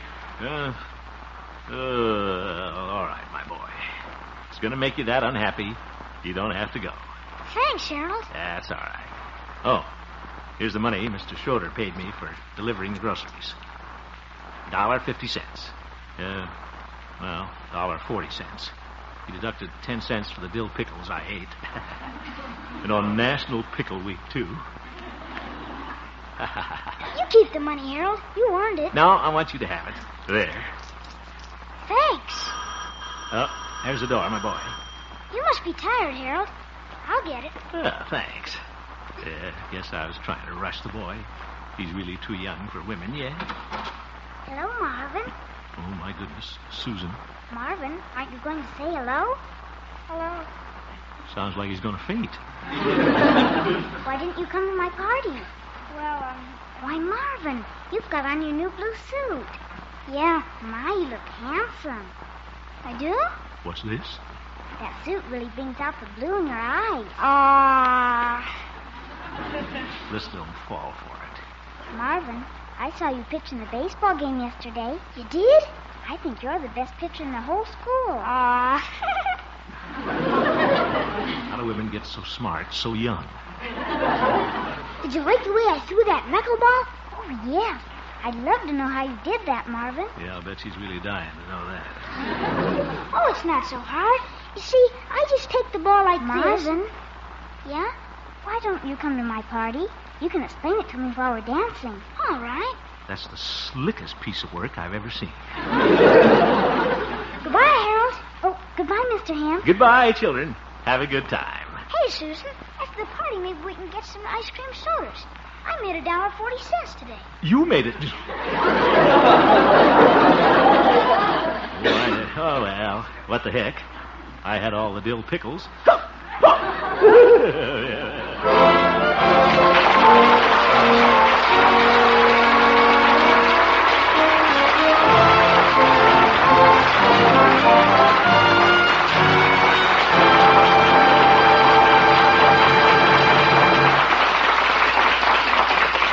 And now, here once again is Harold Perry. Thank you, Bob. Before we present our second Honesty Award, I'd like to thank all our listeners for the wonderful mail response. It's kept actor Kirk Douglas, Sheriff Eugene Biscaloos of Los Angeles County, and yours truly pretty busy reading them and trying to make the selections. This week, we have selected Walter Buddy Corumpus of 111 Murray Street, Binghamton, New York.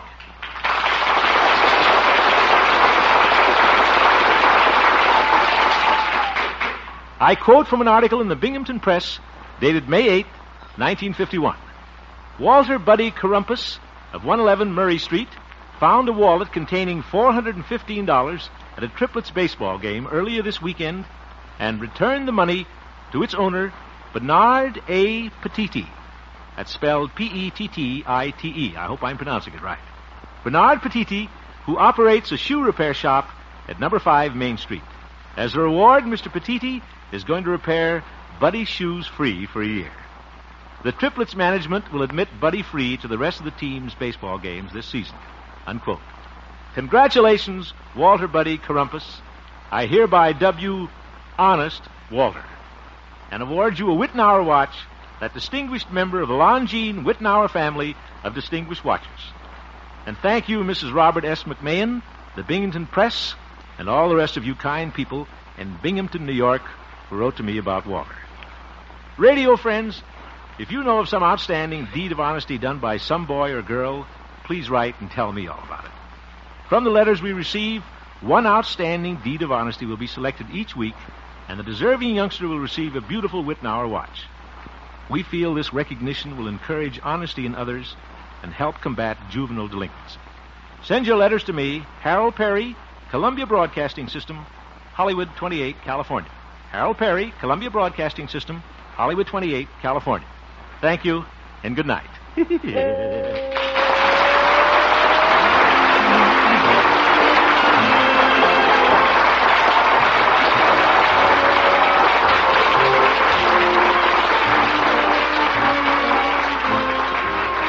You have just heard the Harold Perry Show, Honest Harold. The supporting players tonight included Joseph Kearns, Jane Morgan, Shirley Mitchell, Cliff Arquette, Stuffy Singer, Mary McGovern, and David Light. Norman McDonald directed, and the music was composed and conducted by Jack Meakin. Kind of pretty, too, isn't it? Kind of pretty.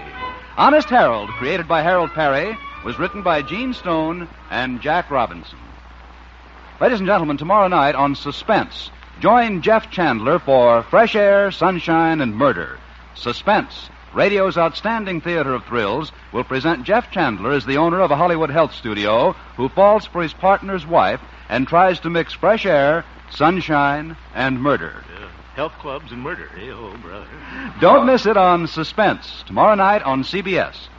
Stay tuned now for the Bing Crosby Show, which follows immediately over most of these same CBS stations. This is CBS, where you meet Mr. Keene, tracer of lost persons, every Thursday night, the Columbia Broadcasting System.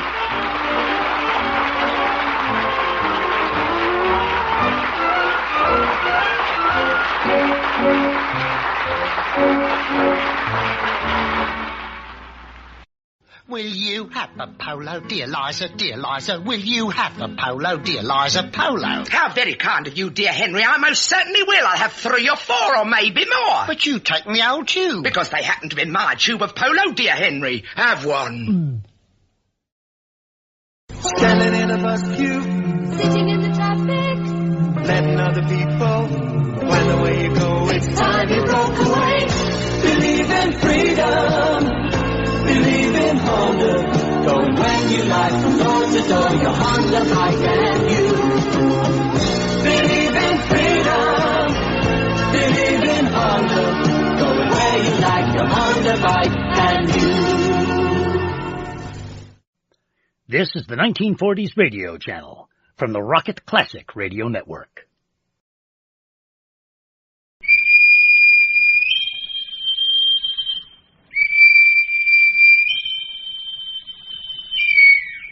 Now hear this. Now hear this.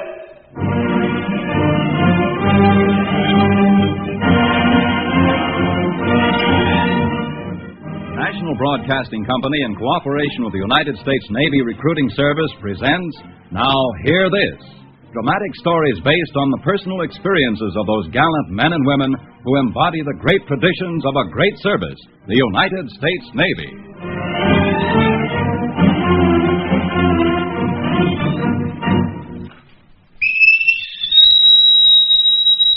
Now hear this.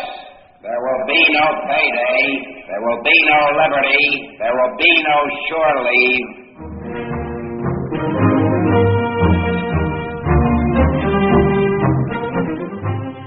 I don't suppose there are many guys listening who haven't taken an alarm clock apart just to see what makes it tick. The more adventurous type of Joe will tinker with the old lady's vacuum cleaner. And if he's a hell-bent for leather guy, he might even start poking around with the motor of his car. Now, a lot of amateur mechanics will back me up on this. Just because you have all the parts of a machine, it doesn't mean that the thing will kick over. Now, a ship is a lot like that. She can be trimmed from keel to lookout and still be nothing but a bunch of steel plates and rivets. What you need is a bunch of guys who care. Now, you might not believe this, but I shipped on a destroyer back around 48 that, just didn't have it. These guys just didn't seem to care. All they cared about was the fact that they figured to have the next heavyweight champ of the fleet on their can. Well, anyway, let's just say it was a lazy ship. Or maybe it was the fact that these guys did have one great talent. A nose for trouble. I only mention this fact because we were pulling into Algiers. And if there's one port where you can find trouble, it's Algiers. It's like shooting crap on a blanket, Rusty. You just can't win. Depends on whose dice you're using. Even with that age. Hey, Rusty, where can I find Brooklyn? Here I am. Hey, where you been hiding? Who said I was hiding? Been laying in my sack figuring. Figuring what? What does he always figure? An angle? An angle. See that duffel bag, Eddie? Yeah. It's filled with chewing gum. Worth more than platinum. Do you realize how much this chewing gum will bring? All right, can the chatter, Mr. Rockefeller. I've got a few words to say. Boats. Welcome to our humble abode. Stow it. Now, look, we put into Algiers tomorrow. At 0800, a very respectable hour. Well, I'm glad it doesn't upset any of your plans. Now, the skipper's leaving the ship. He's being transferred. They can't do this to us. We'll line up the new boy. Just leave it to me. As a farewell gift, he's giving you sailors a 10-hour liberty against my better judgment. Boy, I'll have to work fast. Gotta make some quick deals. Now, I've got a few words to say. Hear, hear. I don't want any trouble, understand? And, Brooklyn, if word gets back to me that you've been putting over any deal... Hey, you trying to stifle free enterprise boats? Never mind this speech. And, Rusty, a lot of the dames in this port wear veils. The mystery of it. And leave them veils be, understand? I've taken the vow, Boats. I shall merely be a tourist, interested only in the sights of old Algiers. Yeah, that's what I'm afraid of. And now you, Eddie. Me? It even surprises me. It must be you two guys who get him in trouble. But, Eddie, look. Keep your muscles hidden. If you feel yourself getting angry, take a deep breath. Take another deep breath. Only don't get any fights, or so help me. Me? Boats, I didn't start that fight in Palermo. I was sitting quietly sipping some espresso. Espresso? I was quietly studying some picture postcards of the ruins of the Parthenon. It's in Greece. Rome. Greece and Athens. What am I whispering for? Now listen, you chowderheads. Just don't get in any trouble, understand? You, may have a little surprise waiting for you. The new skipper checks in at 0800. And, let's not upset him. Because I understand when he's upset, he gets very unhappy. And the same goes for the rest of you guys. Yes, teacher. Oh, these guys don't need a chief. They need a nurse. Well, Boats is right, guys. We got to be careful. We don't know the new skipper. Look, Eddie, I got to unload that chewing gum. Business before pleasure. Well, I'm going to keep out of trouble. Quarterfinals are coming up, and I don't want to be brigged. Hey, Brooklyn, you realize that in 5 weeks this ship will hold the heavyweight champ of the entire Atlantic fleet? He'd better win. What do you mean? I bet 4 months' pay on you. Got 8 to 5. You mean that you, the angle boy, Brooklyn's answer to the U.S. Treasury, is gambling?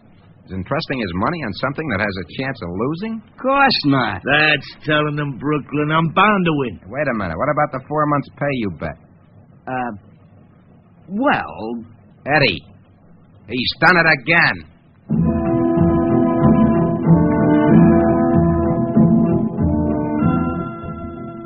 Since my rating is chief, and since I don't give out the passes, and since it isn't my job to advise a new skipper, all I could do was keep my fingers crossed. Meanwhile, I put in a few hours ashore myself. Met a sailor I hadn't seen since we both shipped aboard the Lex, dropped in on a friend at the French embassy, and then headed back to the ship. It was late, after lights out. And in my naive way, I thought that all had been shipshape. I learned different. My boys had done it again. How's the eye, Eddie? Beginning to darken. Hey, douse the light. You better douse it. We can get into trouble. I'm telling you, it's all squared away. I'll get a steak from Cookie tomorrow. That'll fix it up. Sleep fast. Oh, look at them. A bunch of sleeping beauties. Butter wouldn't melt in their mouths. Like newborn babes. Wake up! I want that line. When I'm good and ready. You and you and you. Me? Me? Me? The Three Musketeers. I've just gotten a message from the shore patrol, and guess who it was about? Me? Me? Me? You, and you. All right, let's have your side of the story. Not that I'll believe it, but regulations say I've got to listen before I have the three of you hung. Well, Boats, it was like this. I was sitting having some espresso. Wrong time. The shore patrol says that you annoyed a young lady, ruined an old man's business establishment, and threw 5 of the local police through a window. Did they say 5 apiece? Look, Eddie, I'll see that things go easy if you'll tell me the truth, no matter how unbelievable. Well, Go ahead, he'll never believe it. Well, there was this beautiful 19-year-old girl. Yeah, that takes care of Rusty. And she falls in love with him. What, on a 10-hour liberty? Well, I spent the first 8 hours looking over the field. She wants to marry him, but her father comes in and says no deal. So price is named. It seems that wives... Now, wait a minute. You mean you tried to buy her? Well, it's legal in Algeria. Oh, and so Brooklyn swung the deal. Well, I was figuring on trading her for some ivory we spotted in the marketplace. Yeah, keep going. And then her husband came in with the police. Oh, and you tossed the police through a window. What else could I do? The door was too small.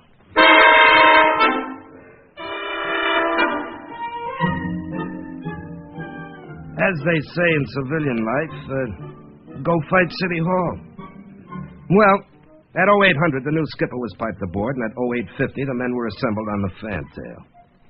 It was a pleasure to stand there and listen to that man sound off. It has come to my attention that the morale on this ship is slightly below the waterline. Fellas, I got an idea. It has come to my attention that some of you men are treating the Navy and this ship as a boarding school.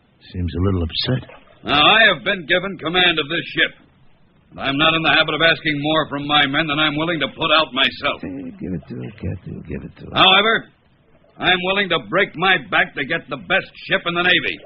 Do I make myself clear? Yes, Captain. For your further information, this happens to be a ship of the United States Navy.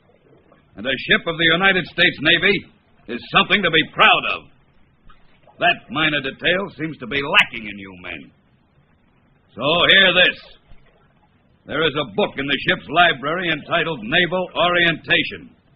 It is for seaman recruits. I expect every man-jack on this ship to read it from cover to cover. That book weighs 8 pounds without the cover. It has been my experience that a crew cannot have the proper morale, the proper love for their ship, unless they get to know their ship from bow to stern. Gentlemen, you are going to get to know your ship. Until you do, there will be no shore leave, there will be no liberty, there will be no goofing off. Stand easy. Brooklyn, did you hear what I just heard? You think maybe he's just trying to make an impression? Who's there to impress? Us? I'll get the lowdown. Hey, Boats. Well, if it isn't the Rover boys, what can I do for What's with this new skipper? Well, from what I gather, he doesn't like the attitude of some of the hired help. What's his background, Boats? You figuring an angle, Brooklyn? Just curious. His name is Kane, rank commander, graduated in 35, captained a submarine during the last war, stands 6'3", weighs, I'd say, about 210. Never mind the vital statistics, what's his background? Well, on the last ship he captained, when he wasn't around, they called him the Barracuda.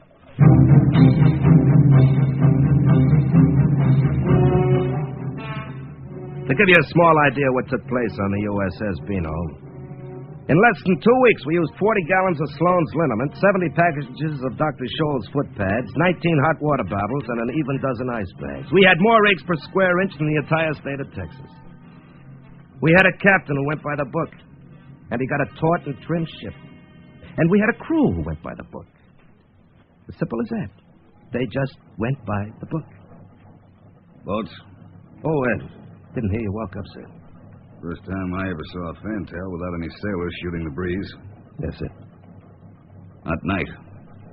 My cabin's like an oven. Yes, sir. On my last command, we had a seaman who played a harmonica. Used to sit on the fantail and play blues. You like the blues, Boats? Yes, sir. Kind of early for the men to be sacking up. Well, as a matter of fact, Captain, if you don't mind my mentioning it, those men who had the energy crawled all the way, and the rest are just hanging from the ladders. Think I'm a little rough on them, Boats? Well, you're the captain, sir. On fleet maneuvers. We had a pretty fair record, Captain. True, we didn't finish last in anything, but we never got close to the top. We were 7th in gunnery. That good? No, sir. Don't get me wrong, Boats. They're good sailors. They answer commands and they can put this ship through her paces, but they don't enjoy it. No, sir. This isn't my first command, Boats. I know what a chief can mean to the workings of a ship. Give it to me straight. Well, it's kind of a rough change for him. Not that it'll kill him. A little hard work never hurt anyone. Their old skipper? They liked him. Boats, understand me. I am not going to buy my way. The men are going to love their ship. Okay to talk man to man, sir. Shoot. Well, there's Eddie. If you allowed the men to put a ring up on the fantail... I've already issued that order. I see. This can be a good crew, sir. It was rugged in the old days, Boats. Real rugged. But many a shot-up barge came through because she was manned by shipmates, not just a bunch of sailors. Yes, sir. I remember, sir. I understand my nickname has followed me onto this ship. A nickname, sir? Boats, the men just don't understand me. Deep down inside, I have a very sweet nature. Stand easy. Yes, sir. Anything you say, sir. A very sweet nature. And very sharp teeth.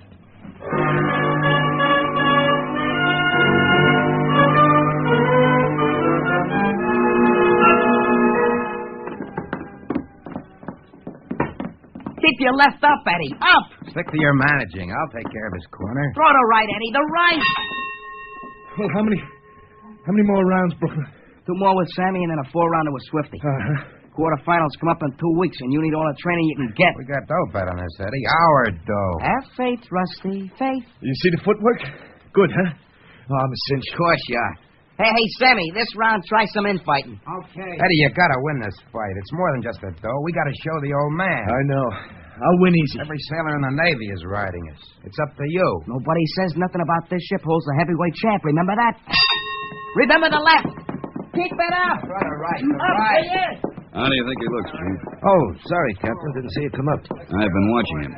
So he's their pride and joy. Well, he's a little slow, but he can punch. It will surprise me if this ship produces anything of championship caliber. That's the best they've got to offer. It fits this ship to a T. Well, it's not a bad ship, sir. I'll see that it gets better. Let's walk to the ring. The exec said it was all right to put the ring up on the fantail. Told you I gave my permission. Yes, sir. The short right. Hey, the captain. Huh? This the man in the quarterfinals? Yes, sir. He's gonna be champ. He won't last 2 rounds.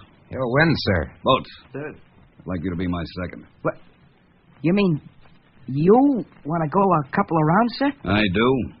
You think you ought to, sir? He's the captain, Eddie. Get me a pair of gloves, Boats. What'll I do, Rusty? I don't know. Just don't hurt him. Give it to him fast. Yeah, but he's the captain. I could get 10 years. Sir, should he just spar with you? I won't be wearing my stripes in the ring. There's your answer, Eddie. Oh, brother. Just remember all the sweeping down and the scrubbing. No leave, no liberty. Sir, I don't like to tell you what to do. I know what I'm doing, Boats. He's in condition, sir. And, well, if you lose... I have had 11 requests for transfers. It seems the men don't like their ship. Yeah, I know, sir. They don't like their captain either. But they're going to learn to respect me. I've watched them goof off. I know what they're doing. But I'll be captain of this ship or put in for a transfer myself. Captain, you are making a big mistake. Captain, the minute he knocks you out, you're going to have to...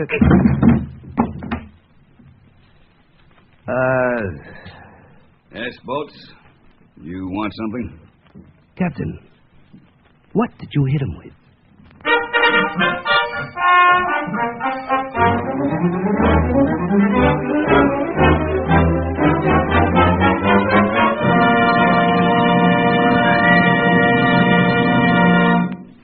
America has a big heart. It is generally inconceivable in the American scheme of things that a sick or wounded soldier, sailor, marine, or airman should lack anything humanly obtainable which would contribute to his recovery. Yet this might happen, and here's why. The Korean campaign has gravely depleted the armed forces' supply of human blood plasma, and 270,000 pints must be donated monthly by Americans to assure our servicemen of the greatest degree of safety in any given emergency. You see, the use of plasma and whole blood is a major factor in the reduction of the mortality rate among our wounded. The decline in this rate is most easily expressed in the number of men per 100 who died after reaching the most forward surgical hospital. In World War I, 8 to 11 per 100 died. In World War II, the number was reduced to 4.5. And in the Korean conflict, it reached an all-time low of 2 6/10 per 100. Remember, blood is life itself, and your blood can save the life of an American serviceman. Your Navy urges you to be a blood buddy to a man in uniform. Call your local Red Cross chapter right away and find out where and when you can make your donation of blood to our armed forces. And remember, it's so little to give and so much to receive.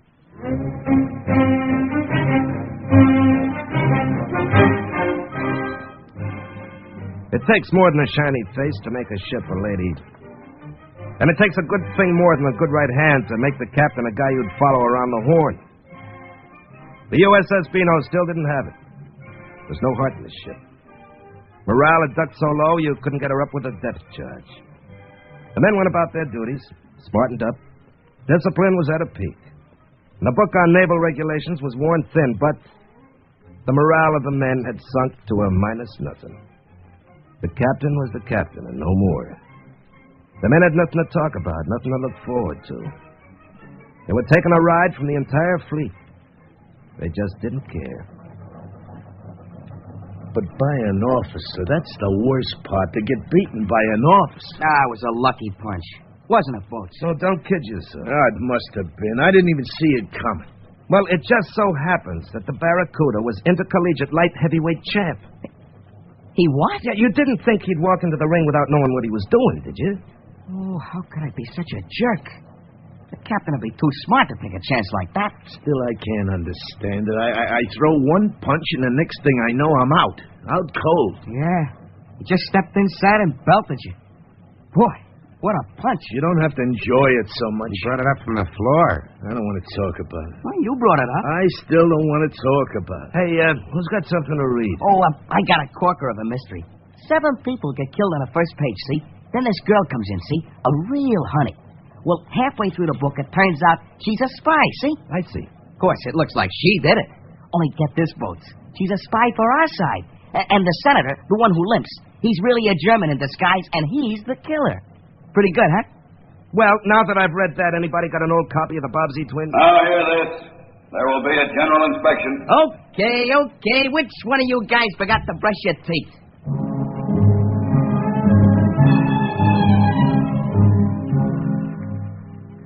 change was coming over the ship. A slow change, but you could feel it. She seemed to respond a little quicker, a little cleaner.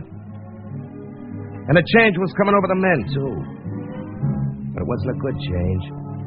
They started talking to themselves. Eddie went around muttering, I don't see how he did it. I don't see how he did it. And Brooklyn went around saying there must be a reason. There must be a reason. I don't care if he was champ. There's got to be a better reason. I bet I'm all out of condition. What difference does it make? What do you mean by that, Craig Rusty? Go back to your sack. Not until you tell me what you meant. One punch. I just don't get it. And what do you mean by that, Craig, Brooklyn? Relax. I got something to do. I put this off long enough. Hey, Brooklyn, where you going? Just go to the source.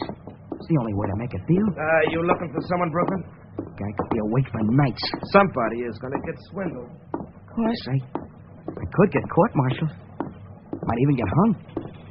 But I gotta find out. Come in.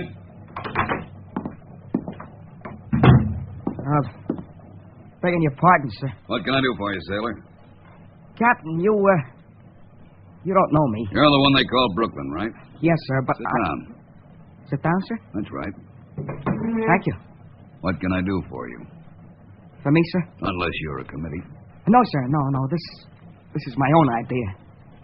Right now, I don't think it's such a good one. You've got a complaint? No, sir. Stop shaking, sailor. I won't eat you.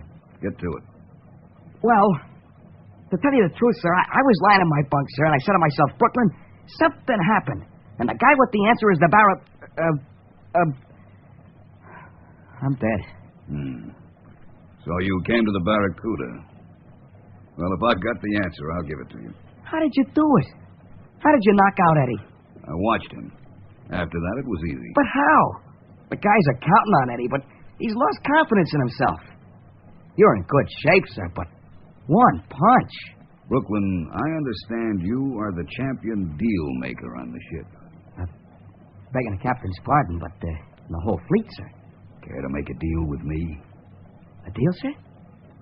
Well, now, it might be a pleasure. Sailor, I'm going to tell you how I knocked out your champ. Yes, sir? But that one word has broken more hearts. You are not to tell anyone how you found out. In fact, you're to take the credit yourself.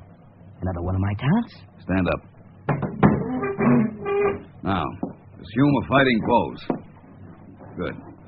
Now watch me as I slowly throw a right. I'm watching, sir. You mean Eddie does that? Every time. Sir, Eddie is a jerk. You can cure that. But a fighter's like a ship. He's got to have heart. I'm afraid I don't understand you, sir. Think about it. That'll be all, sailor. Yes, sir. You're not even bleeding. Please, Boats, I am a man of destiny. A little mixed up, but a man of destiny. Well, little man of destiny, did you straighten out the captain? Let's say we reached an understanding. See you around. Hey, Brooklyn, where's that mystery book? I gave it to Boats, remember? Hey, Eddie. Come here. What do you want? What's this, Rusty? Throw a right, Eddie. You nuts? Do like I tell you already. Who should I throw it at? At nobody. Just throw it and throw it slow. Okay. Yep. You're a jerk. What's got into you? He does. Another right. Champ. He does. Eddie, you are a jerk. Champ. Do you always stick your tongue out before you're going to throw a right? Well, I'll see. Hey, I am a jerk. How did you find out, Brooklyn? Yeah, how? Let's just say I have friends in high places.